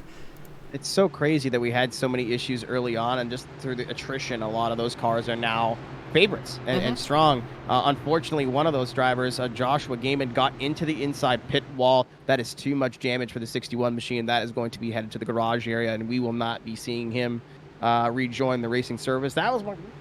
Gosh darn pick, dang it. Shoot. It's okay. The only person who's gotten any pick right this year has been me, so you got that going for you. Yeah. The wife's always right. The whole ball and chain. Okay. Is that a euphemism for something? We could talk about that ABN after dark. Oh, okay. ABN after. Oh, is that still a thing? But now you're getting deep into the lore. Now you're getting into like 2015 lore. Oh my god. That's a different website. I think altogether. That I've been studying. I got notes. So let's break it down. Talladega loves first-time winners. HTL never had a repeat winner on a plate track. We've got the top 6. All have yet to win a race. 9 of the top 10 have yet to win a race. The only person in the top 10 who has won in HTL is Josh Sosi in the 81 car. So, yeah. So do you think they're all nice and patient to give all each other a chance that they're... No. It is going to be a bloodbath, and I'm not just saying that because Angel Santiago's car is covered in raspberry juice. Who was in the last wreck, by the way. Oh, yeah. Well, again, Hunter Whitlock, 26 positions up from where he qualified, but he has been in about every orientation. That car has gone through blender. It's been upside down. It's been sideways. A blender. Yeah, exactly. There's a lot happening here, but first attempt at overdrive, actual green-white checkered attempt 1. If you're new, that's fine. Just follow along. The cars will keep racing until we see the white flag. Green flag out in the air. Both lines kind of past the top 6, not all the way formed. So we'll see what that has, what effect that has this on the is race. Gonna be pretty single file. If they can get back to the line, this is going to be very interesting because now that they're all single file and spread out, the energy that they're going to get is immense. Keep an eye on those double wide cars behind. They're going to be generating a run for a whole lap now. And look at how spread out this field has gotten. Big blocks from Whitlock. Here comes the 42 back to the bottom. Here comes the 19 to cover. And exactly what you said, that second pack has now joined the first one, and they got a whole head of steam, and there's no way we're going to let... They have to make it to the exit of this trioval for this race to be official. And remember, the start-finish line is not in the middle of the trioval. It is at the end, down into turn 1. That's going to be a problem, both for trying to hit the white flag and the checkered, but it looks like we're going to get there. 1 lap to go. This race is official. Hunter Whitlock leads with a push from Santiago, but Reynolds and Sharp on the top. Oh, no! Crash in the back. Never mind. We're still racing back to the line. Here we go. It's Whitlock out front, but Santiago had to pull off of him. It is a 12-car race now for the lead. Who can take it all the way? We got one car below the yellow line. That's That is Reynolds. the 7 Oh, of Tommy what a Reynolds. block. Trying to make Hard something to the happen. wall. They're beating and banging here. They're 4 wide for the win. 4 wide for the lead. It is 2 of the Lady Liberty cars. Angel Santiago's the meat in the sandwich. Here comes Lily Peltier Sharp. She gets turned. Eli Sasek to the front of the field now with Tommy Reynolds and Hunter Whitlock in tow. It's going to be a 3-horse race. Can Tommy Reynolds get this ton? Big block from Tommy. He's taking a Inside. look to the inside. Who's got it? They're going to be door to door. They're side drafted. They're slamming. Here comes Hunter Whitlock to the line. They slam. They slide. It's over. And I think Tommy Reynolds will get the win, but we may need to go back to video evidence because with the way they were at and with the transponders, I don't think that they may be accurate. I've got Tommy Reynolds by 0.016 over Eli Sasek, who got it by 0.020 over Hunter Whitlock. We'll have another look at it here. They were dooring each other. They were slamming. But again, we need to take a look and see this 3-wide finish because, again, that's what the transponders say. But if someone got their splitter across the line, that may be something to look at. This is the kind of video review we haven't had to do since Auto Club for Champ Car, where it was a .0001 second finish. Let's take a look as they come across the line. Tommy Reynolds blocking everybody, and my man had everything covered. Yeah. And yeah, it looks like he does get there by just, I mean, it is a game of inches. We'll back it up here and try and look at it frame by frame. Yeah, well, he's clearly there. So there you go. Tommy Reynolds, in his Halloween cosplay, is going to win this race. But let's take another look here and see, because this is where things start to pop off here. So much drama here on this last lap. Again, it's super speedway race. No one's going to lift. And then I think it just happened, Kristina, on the entry to turn number 1. Keep an eye on the 50. I don't know if the 50s started it, but absolutely was involved. Yeah, this is just Talladega. This is what you get when you come here. And yeah, you can see where it was Lilac Zir that moves up the track just a little bit, gets into Elias Flores, and they bounce off of Swatsworth, who, you know, he loses control at this point because they're all getting together. So that's where Zir goes. They collect quite a few cars. Hunter Peach is staring fate in the face. Almost. And I really was impressed here with Peltier Sharp because she looked like she had set up here with Sosi. They were going to get the perfect run. And look at the momentum they're carrying here. But Hunter Whitlock threw some incredibly good blocks here. As aggressive as they were great blocks. Look at the momentum difference here. And Whitlock throws a massive block, which pretty much is what ends the momentum here for Sharp. And she punts him, puts him into the wall, Yeah, and then she's below the yellow line. She does a fantastic job to hang on to that race car, and you know, Whitlock did a nice job not to make that worse. We're going to try and go to another angle here. Still a solid finish for the Lily Enjoyers P8, the 88 machine. Yeah, so here's another look at the block. Yeah, so she's turning and getting pushed by the 81, so that's why she slides down below the yellow line. Now, again, you can't pass below the yellow, but she's getting wrecked, so that one's going to be nullified. Now, as they all try to scatter here, you see Sasek get to the back of the 8 of Peltier Sharp. They get a big run. Santiago tries to side draft. He really tries to side draft, ends up just hooking Peltier Sharp, which slams him and Sosi into the wall. That's where Whitlock netcodes the 2. They were just trying to avoid at this point. That's where the big wreck is here. But then this is the race to the finish. As you can see, Lily bouncing off everybody, actually gets it straightened out here against the wall. But this is the move. This is the move for the win. This is where Reynolds goes high, and Sasek blocks, then he goes low. Good move. Really good move. Faked them out, sold them a dummy. Now, this is where I thought they were going to throw it away. They're so busy side drafting each other. We talked about it all day, the side draft. Look at the run the 19 gets, because now they're not even side drafted anymore. They're just slamming each other. And as the 96 is out of control, I don't think he meant to door the 19 like that, but he comes down the hill, gets into him. They both go below the yellow line. Obviously, that's going to be nullified too, because not really anything you can do there, but that's how they come across the line. In the background, Josh Arnold does come home 4th. Then it's Matt Boone in 5th. Now, this is how they come across the line, so I don't even know what the scoring is going to say. How about Bobby Blowers, the pole sitter, doing nicely there? Then Blake, Lily, Bia, and here's Josh Sosi. Half a car. Yeah, and he is just digging to get back to the finish. So, Wow. So a first-time winner for Reynolds. Yeah, and that was 3 drivers. You wonder why they were fighting so hard and beating and banging. All 3 of those drivers were competing for their first ever win in the HTL series. None of them wanted to give up. No quarter. Again, survived all the melee. Survived I thought we were going to be here a lot longer than we were. But still survived a lot of last lap chaos. You see a lot of cars get taken out in that first wreck. Heartbreaker for Lilac Zier, who has just came back from everything, but they can't come back from getting that kind of contact, unfortunately. Again, great recovery from a lot of these drivers as well, trying to make the best out of this last wreck. And Caitlin Height couldn't buy a good run tonight, unfortunately. She's going to be finishing a lap down. And Apperson, too. Huge hit. You can see all the debris flying around. And another thing to note, I'm waiting to see the rest of these wrecks, but I'm pretty sure with all the chaos and drama we had, every car stayed on their wheels, even if they came back to the ground on their wheels, I guess I should say, which does show a lot, because I think we're used to seeing cars flipping and doing horrendous crashes, but the fact that we had so many hard hits, but nobody actually rolled, that's a trend that's been continuing, interestingly enough, through the super speedway races. We've seen a lot of crashes, but not a lot of flips on the super speedways, which obviously, that's just a fun little bug fact. It doesn't really mean much, but Cool bug facts. yeah, cool bug facts. And how about Bia Constantinou, by the way, who basically is involved in this first wreck. Well, she's at the very back of the pack. Right on board. This is what it's like on the last lap when it works in your favor. She's, 27th here?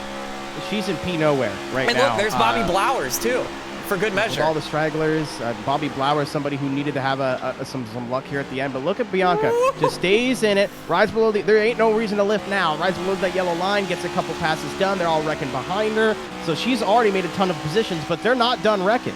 No, absolutely not. She's lost the draft here. She's getting up through the gears thinking, all right, I passed about 10, 15 cars. That's pretty good. But now watch up these dots up at the hill. There they go again. They're wrecking once again. And now you're thinking, okay, this is good. Yeah, she's got a bit of room behind her now to lift and get on the brakes, but I have the feeling she's not going to do that. No, she can see it clear. Line. You can hear, well, you can't because you don't have it on the broadcast. Never lifted through here. No need. No need. It goes right around Sosi, and there you go. I mean, that's... Welcome back into the top 10 out of nowhere, Bia Constantinou. Yeah, that's a heck of a finish for her. You said somebody who was learning. She learned today P9 for the number 57 machine, but that is one of the 296s on the checkered flag. Again, all the top 3 were fighting for their first ever win in the HTL series, but Tommy Reynolds from Chicago, Illinois, is going to be the one who gets it done for Arrowhead Racing. That Carmen watching from behind the scenes got to be happy about that. Yeah, absolutely. A huge, huge move there at the end and a lot of really crazy racing. We'll see if we can talk to some of our winners here. We have the top 3 in the booth, so we'll talk to Hunter Whitlock in the number 19 now and work our way up through the podium. Hunter, this is Kristina and Keenan in the ABM booth. You have a copy? Ooh, dude. Oh, yeah, I got you. Well, you were so close to your first career win. You played your cards right, put some incredibly good blocks down, but it was about 3 feet the difference. Walk us through that last lap. Well, I saw everybody was just kind of stacking up on the outside line, so I was like, all right, my chances feel pretty good crossing the line, coming to the white flag, and all I could do was try to throw a block on, I think it was the 81 or the 8 on the outside down the back straightaway. And I guess they had such a big run and everything. My car just got turned into the wall. So from there, I said, all right, let's have some fun and see what we can do here and rebound. So saw everyone wrecking in front of me and just prayed and held onto the wheel. I guess Jesus took the wheel for all I know. And then got up there, saw the 2 battling, got pushed up to the top. And from there, I guess I just got door slammed and held on to it and see where I finished. Yeah, you had a wild day. It seemed like you were the Oreo car, but it seems like you hit everything but the snack bar tonight, not even through your own fault. You tie your best finish of 3rd from Charlotte of last year, so that's not too bad. I know you probably really wanted the win, but to go through all you went through today and end up back on the podium, what are the emotions like for that?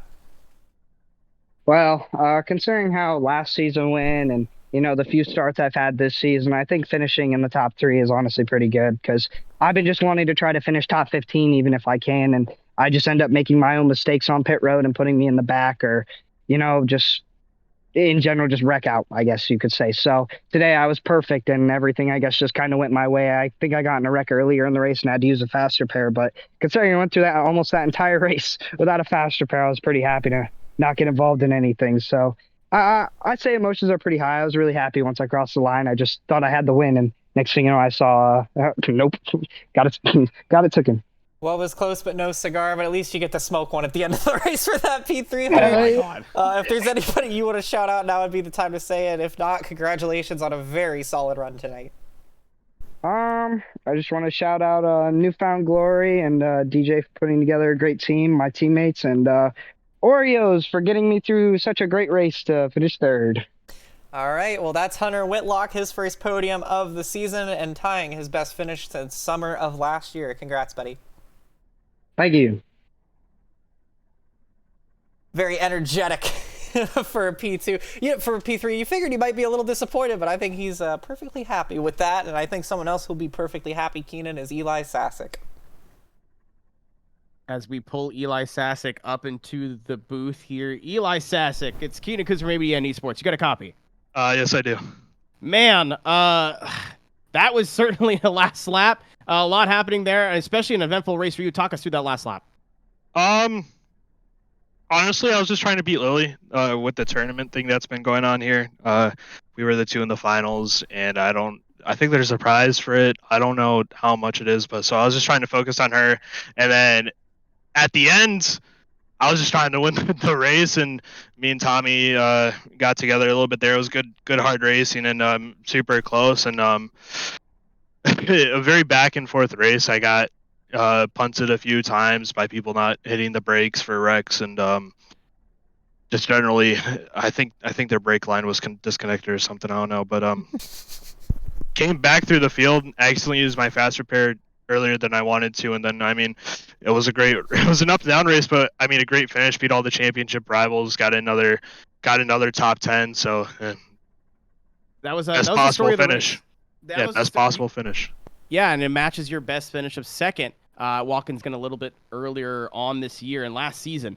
But something that was a theme towards everybody to win the top 10 was everybody got into an incident early and seemed to work that way back up there. What was your mentality throughout the race and just trying to stay focused? Just trying to stay out things. I made it through a lot of wrecks, just hitting the brakes and not diving straight in. I saw a lot of wrecks forming before they kind of actually happened, and I think all the wrecks that I was involved in, I just got hit from behind or hit from the side. They were just things that I myself couldn't control, so I think I can be happy with that. And I mean, it's really just trying to keep it safe. I mean, you don't really have to push until the last few laps, and thankfully with all the cautions, I had a really good position to not have to make my way through the field in those final few laps. So that's only part of the success is putting yourself in those positions in these races and really every race. So you just gotta continue forward for the season. I think I've got I don't know how many straight top 10s, but I know I have a lot. I was going to say, going into next week now, you got the momentum of matching your best finish. What's it going to take to see the number 9 in victory lane? Next week is Milwaukee, right? That's what it says on my schedule. Oh, Milwaukee might be my least favorite track on the schedule. So it's going to be a lot of practice. I have not had much success at that track. It's been very rough on me in the one race I ran, but something about that track does not sit right with me. Which is weird because I feel good at New Hampshire and other similar tracks. It's just that one in particular, it just doesn't sit right. So we're gonna have to put a lot of work in with the setup and hopefully get it in the right place to where I feel confident and can keep racking up the good finishes. Well, hey man, it was a P2. I know it wasn't where you wanted to be at the end of the race, but I can't complain when standing on the podium here in Talladega. Anybody who you want to thank for getting that number 9 machine as far in the field as you got it tonight? Everybody at Ascent. We put in a pretty solid race. I mean, Elias and Joel got into it seems that 10 I think is cursed. It's either getting penalties every week or when Joel's in, it seems like Joel in specifically is cursed. He just cannot catch a break. So I don't know quite where he finished at the end of that, but they did exceptional, gain it back up to the front after having so many incidents. And then just everybody watching, especially my grandparents, I think they're watching like they usually do. So big thanks to them. And yeah, just I think that's it. It was a good race. I think there's a lot of things that were a bit iffy, but I'll take a second place for sure. Congratulations, my friend, and we'll see you next week at Milwaukee. All right, thank you. And Kristina, I think you've caught up with our winner in Tommy Reynolds in the number 7 machine. Yes, I have. I'm here with Tommy Reynolds right now. And Tommy, this is Kristina from ABN. You got a copy? I gotcha. Wow. First of all, I loved your Halloween costume of the number 96 machine. Was very, very nice. But walk us through that race, because it was hectic. It was exciting. There was a lot of ups and downs. It seems like there was a lot of wrecks to recover from. But what ultimately put you in position to win tonight? I think it was the 96 car, to be honest with you, but I'm not sure what happened with that. I think it might have been a Trading Paints error on my end. So, but yeah, I didn't expect to qualify second out of the field, so that was nice. I think we got a little lucky there with some wind, and maybe the track wasn't as hot as it was. But yeah, after that, I kind of had the idea of just to kind of try and lay it back at least through stage 1, and just kept getting collected in a bunch of little like just dink doink wrecks. So kept just pushing in just little parts of the car. So I kept coming in, and it was 40 seconds, a minute, and we kept going back out there, and I got engine damage at some point, but survived with the fast repair and a couple sets of tires. So coming to the white, it was a little scary, or coming to the checkered, it was a little scary. I tried to push Eli up the track, and I got super glued to his door, and then I tried to steer off of him, and I got loose, and then I just hit the door of I think it was the 19 or the 17. So it sucks to end it like that, but at the end of the day, a win's a win. Absolutely, and it's your first career win, done in an incredible fashion here on Halloween Eve, Hallows Eve, and to get that done, it's got to feel good to run up front most of the day, to qualify up front and be there at the end and be able to pull off a win, because you guys were blocking the bejesus out of each other at the end. It's amazing that that there weren't more people getting turned at the end of that. Obviously, it looked like you were you were sideways from the contact. That's how you got down into the 19, but that is probably what saved you from losing the race, because you guys were side drafting so hard. If you could rewind that, Eddie, would you have done anything different, or would it have been similar kind of decisions on that last lap? Yeah, I honestly, because I had the same, the craziest thing is basically the same move. I tried to pull the same move I did at Talladega in the A² series. So my goal was to try and push Eli up the track, but the only problem was I got super glued to him, and I was going to try and come back down and block the 19 car, but that obviously didn't work out. So by the time I got super glued to his door, I knew it was kind of just along for the ride no matter what. So if I had to do anything different, though, I probably would have tried to keep closer with the pack out of or into 3 on the last lap, but that's probably the only thing I would have done different.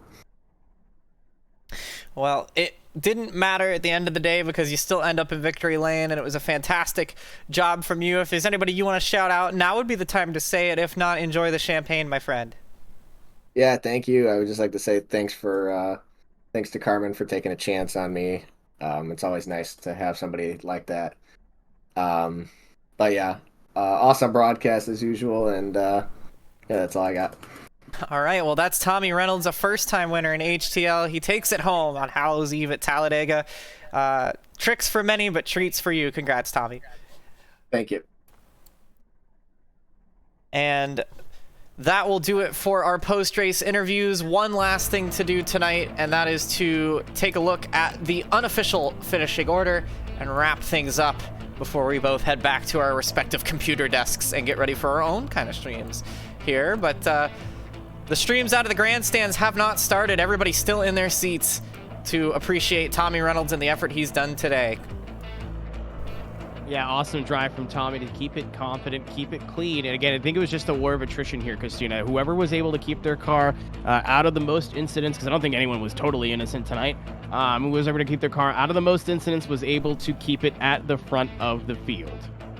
Yeah, absolutely. And now as we'll pull up our unofficial order, of course, again, unofficial because this is before any penalties, but we also aren't really sure with a finish that crazy, there might be some adjustments made or this or that, if anybody made moves below the yellow line, etc., etc. But this is how they all came across start-finish line at the end of tonight's race. Tommy Reynolds by just 100th and some change over Eli Sasick and Hunter Whitlock in a 3-wide finish for the ages. As all three of them, we talked to them, all of them pretty happy to survive Talladega in such spectacular fashion. Behind them, it was Josh Arnold. We talked about how strong he had been today. He gets a solid top 5 finish that he really needed. Likewise, Matthew Boone, the wise old head, gets a P5 here at Dega, and that's going to help him out quite a lot. Bobby Blowers and Blake Henderson getting nice rebound finishes as well. Peltier, Sharp, Constantinu, and Sosi round out the top 10.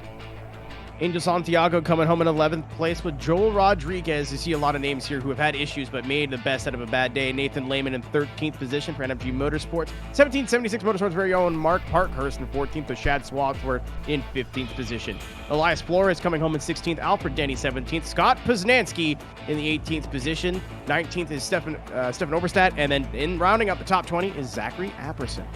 Yeah, and a decent day for Apperson ended on a cropper, but it is not all frowns there. He had a very up and down. A lot of these drivers now through here, up and down days all round, but particularly drivers like Donaldson and Bren Roberts. We saw Roberts right up at the front in the final restarts, ends up outside the top 20, a heartbreaker for him. Likewise, Pinell and Zier were right up there, got caught up in the wreck coming to the turn 1 of the white flag. Likewise for Peach and Height, they get caught up as well. Jacob Shangle having his issues. E-Step probably going to the big red truck at the end of the night. I'm sure not a lot of people happy with him, but ends up 28th on the day. Then we get to a lot of the drivers that just did not get to the checkered flag. Josh Gaiman on that last crash that brought out the green-white checkered, followed by Kevin Gibney Jr., Pacey Wygent, which is such a shame because he had such a great race going. Connor Morse, Jeremy Braille, Ryan Moutre, Dylan McDonald, and Zachary Meredith, your reigning champion, ends up last at the end of the night. Keenan, it was about the average Talladega race, but it was an exciting one. We had a wild, wild finish. Any closing thoughts from your first night in an HTL booth? A lot of stories, a lot of drama, a lot of action, and a 3-wide finish. Talladega always produces some of the best finishes in motorsports, some of the best finishes in oval racing at least, and with some of the best drivers behind the wheel here in this HTL league, I'm not surprised that we had a 3-wide fight to the line. It is Talladega. Learned a lot from you tonight as well, not just from the racing side, but on the broadcast side and the booth side. So it was always a pleasure to be up here in the booth in the iRacing service, and it's a pleasure to be up here with you. So thanks for having me. Thank you for having me, ABN. Thanks for having me, HTL, and we'll see you soon. Yeah, absolutely. That'll do it from here. If you want to follow us as we make our way out of the booth, Keenan is streaming over on Aerotech right now. He'll be back to live broadcasting there as he continues to do his event, I guess we'll call it. And I'll be live around midnight Eastern time for the WRC stream. That's where you can catch us. We got busy nights ahead of us, don't we, Keenan? But other than that, thank you guys so much for watching. Congratulations to Tommy Reynolds. Big special thanks to Carmen Sienna on behalf of Keenan Kusan. I'm Kristina Ryan. Thank you guys so much for watching, and we'll see you in Milwaukee.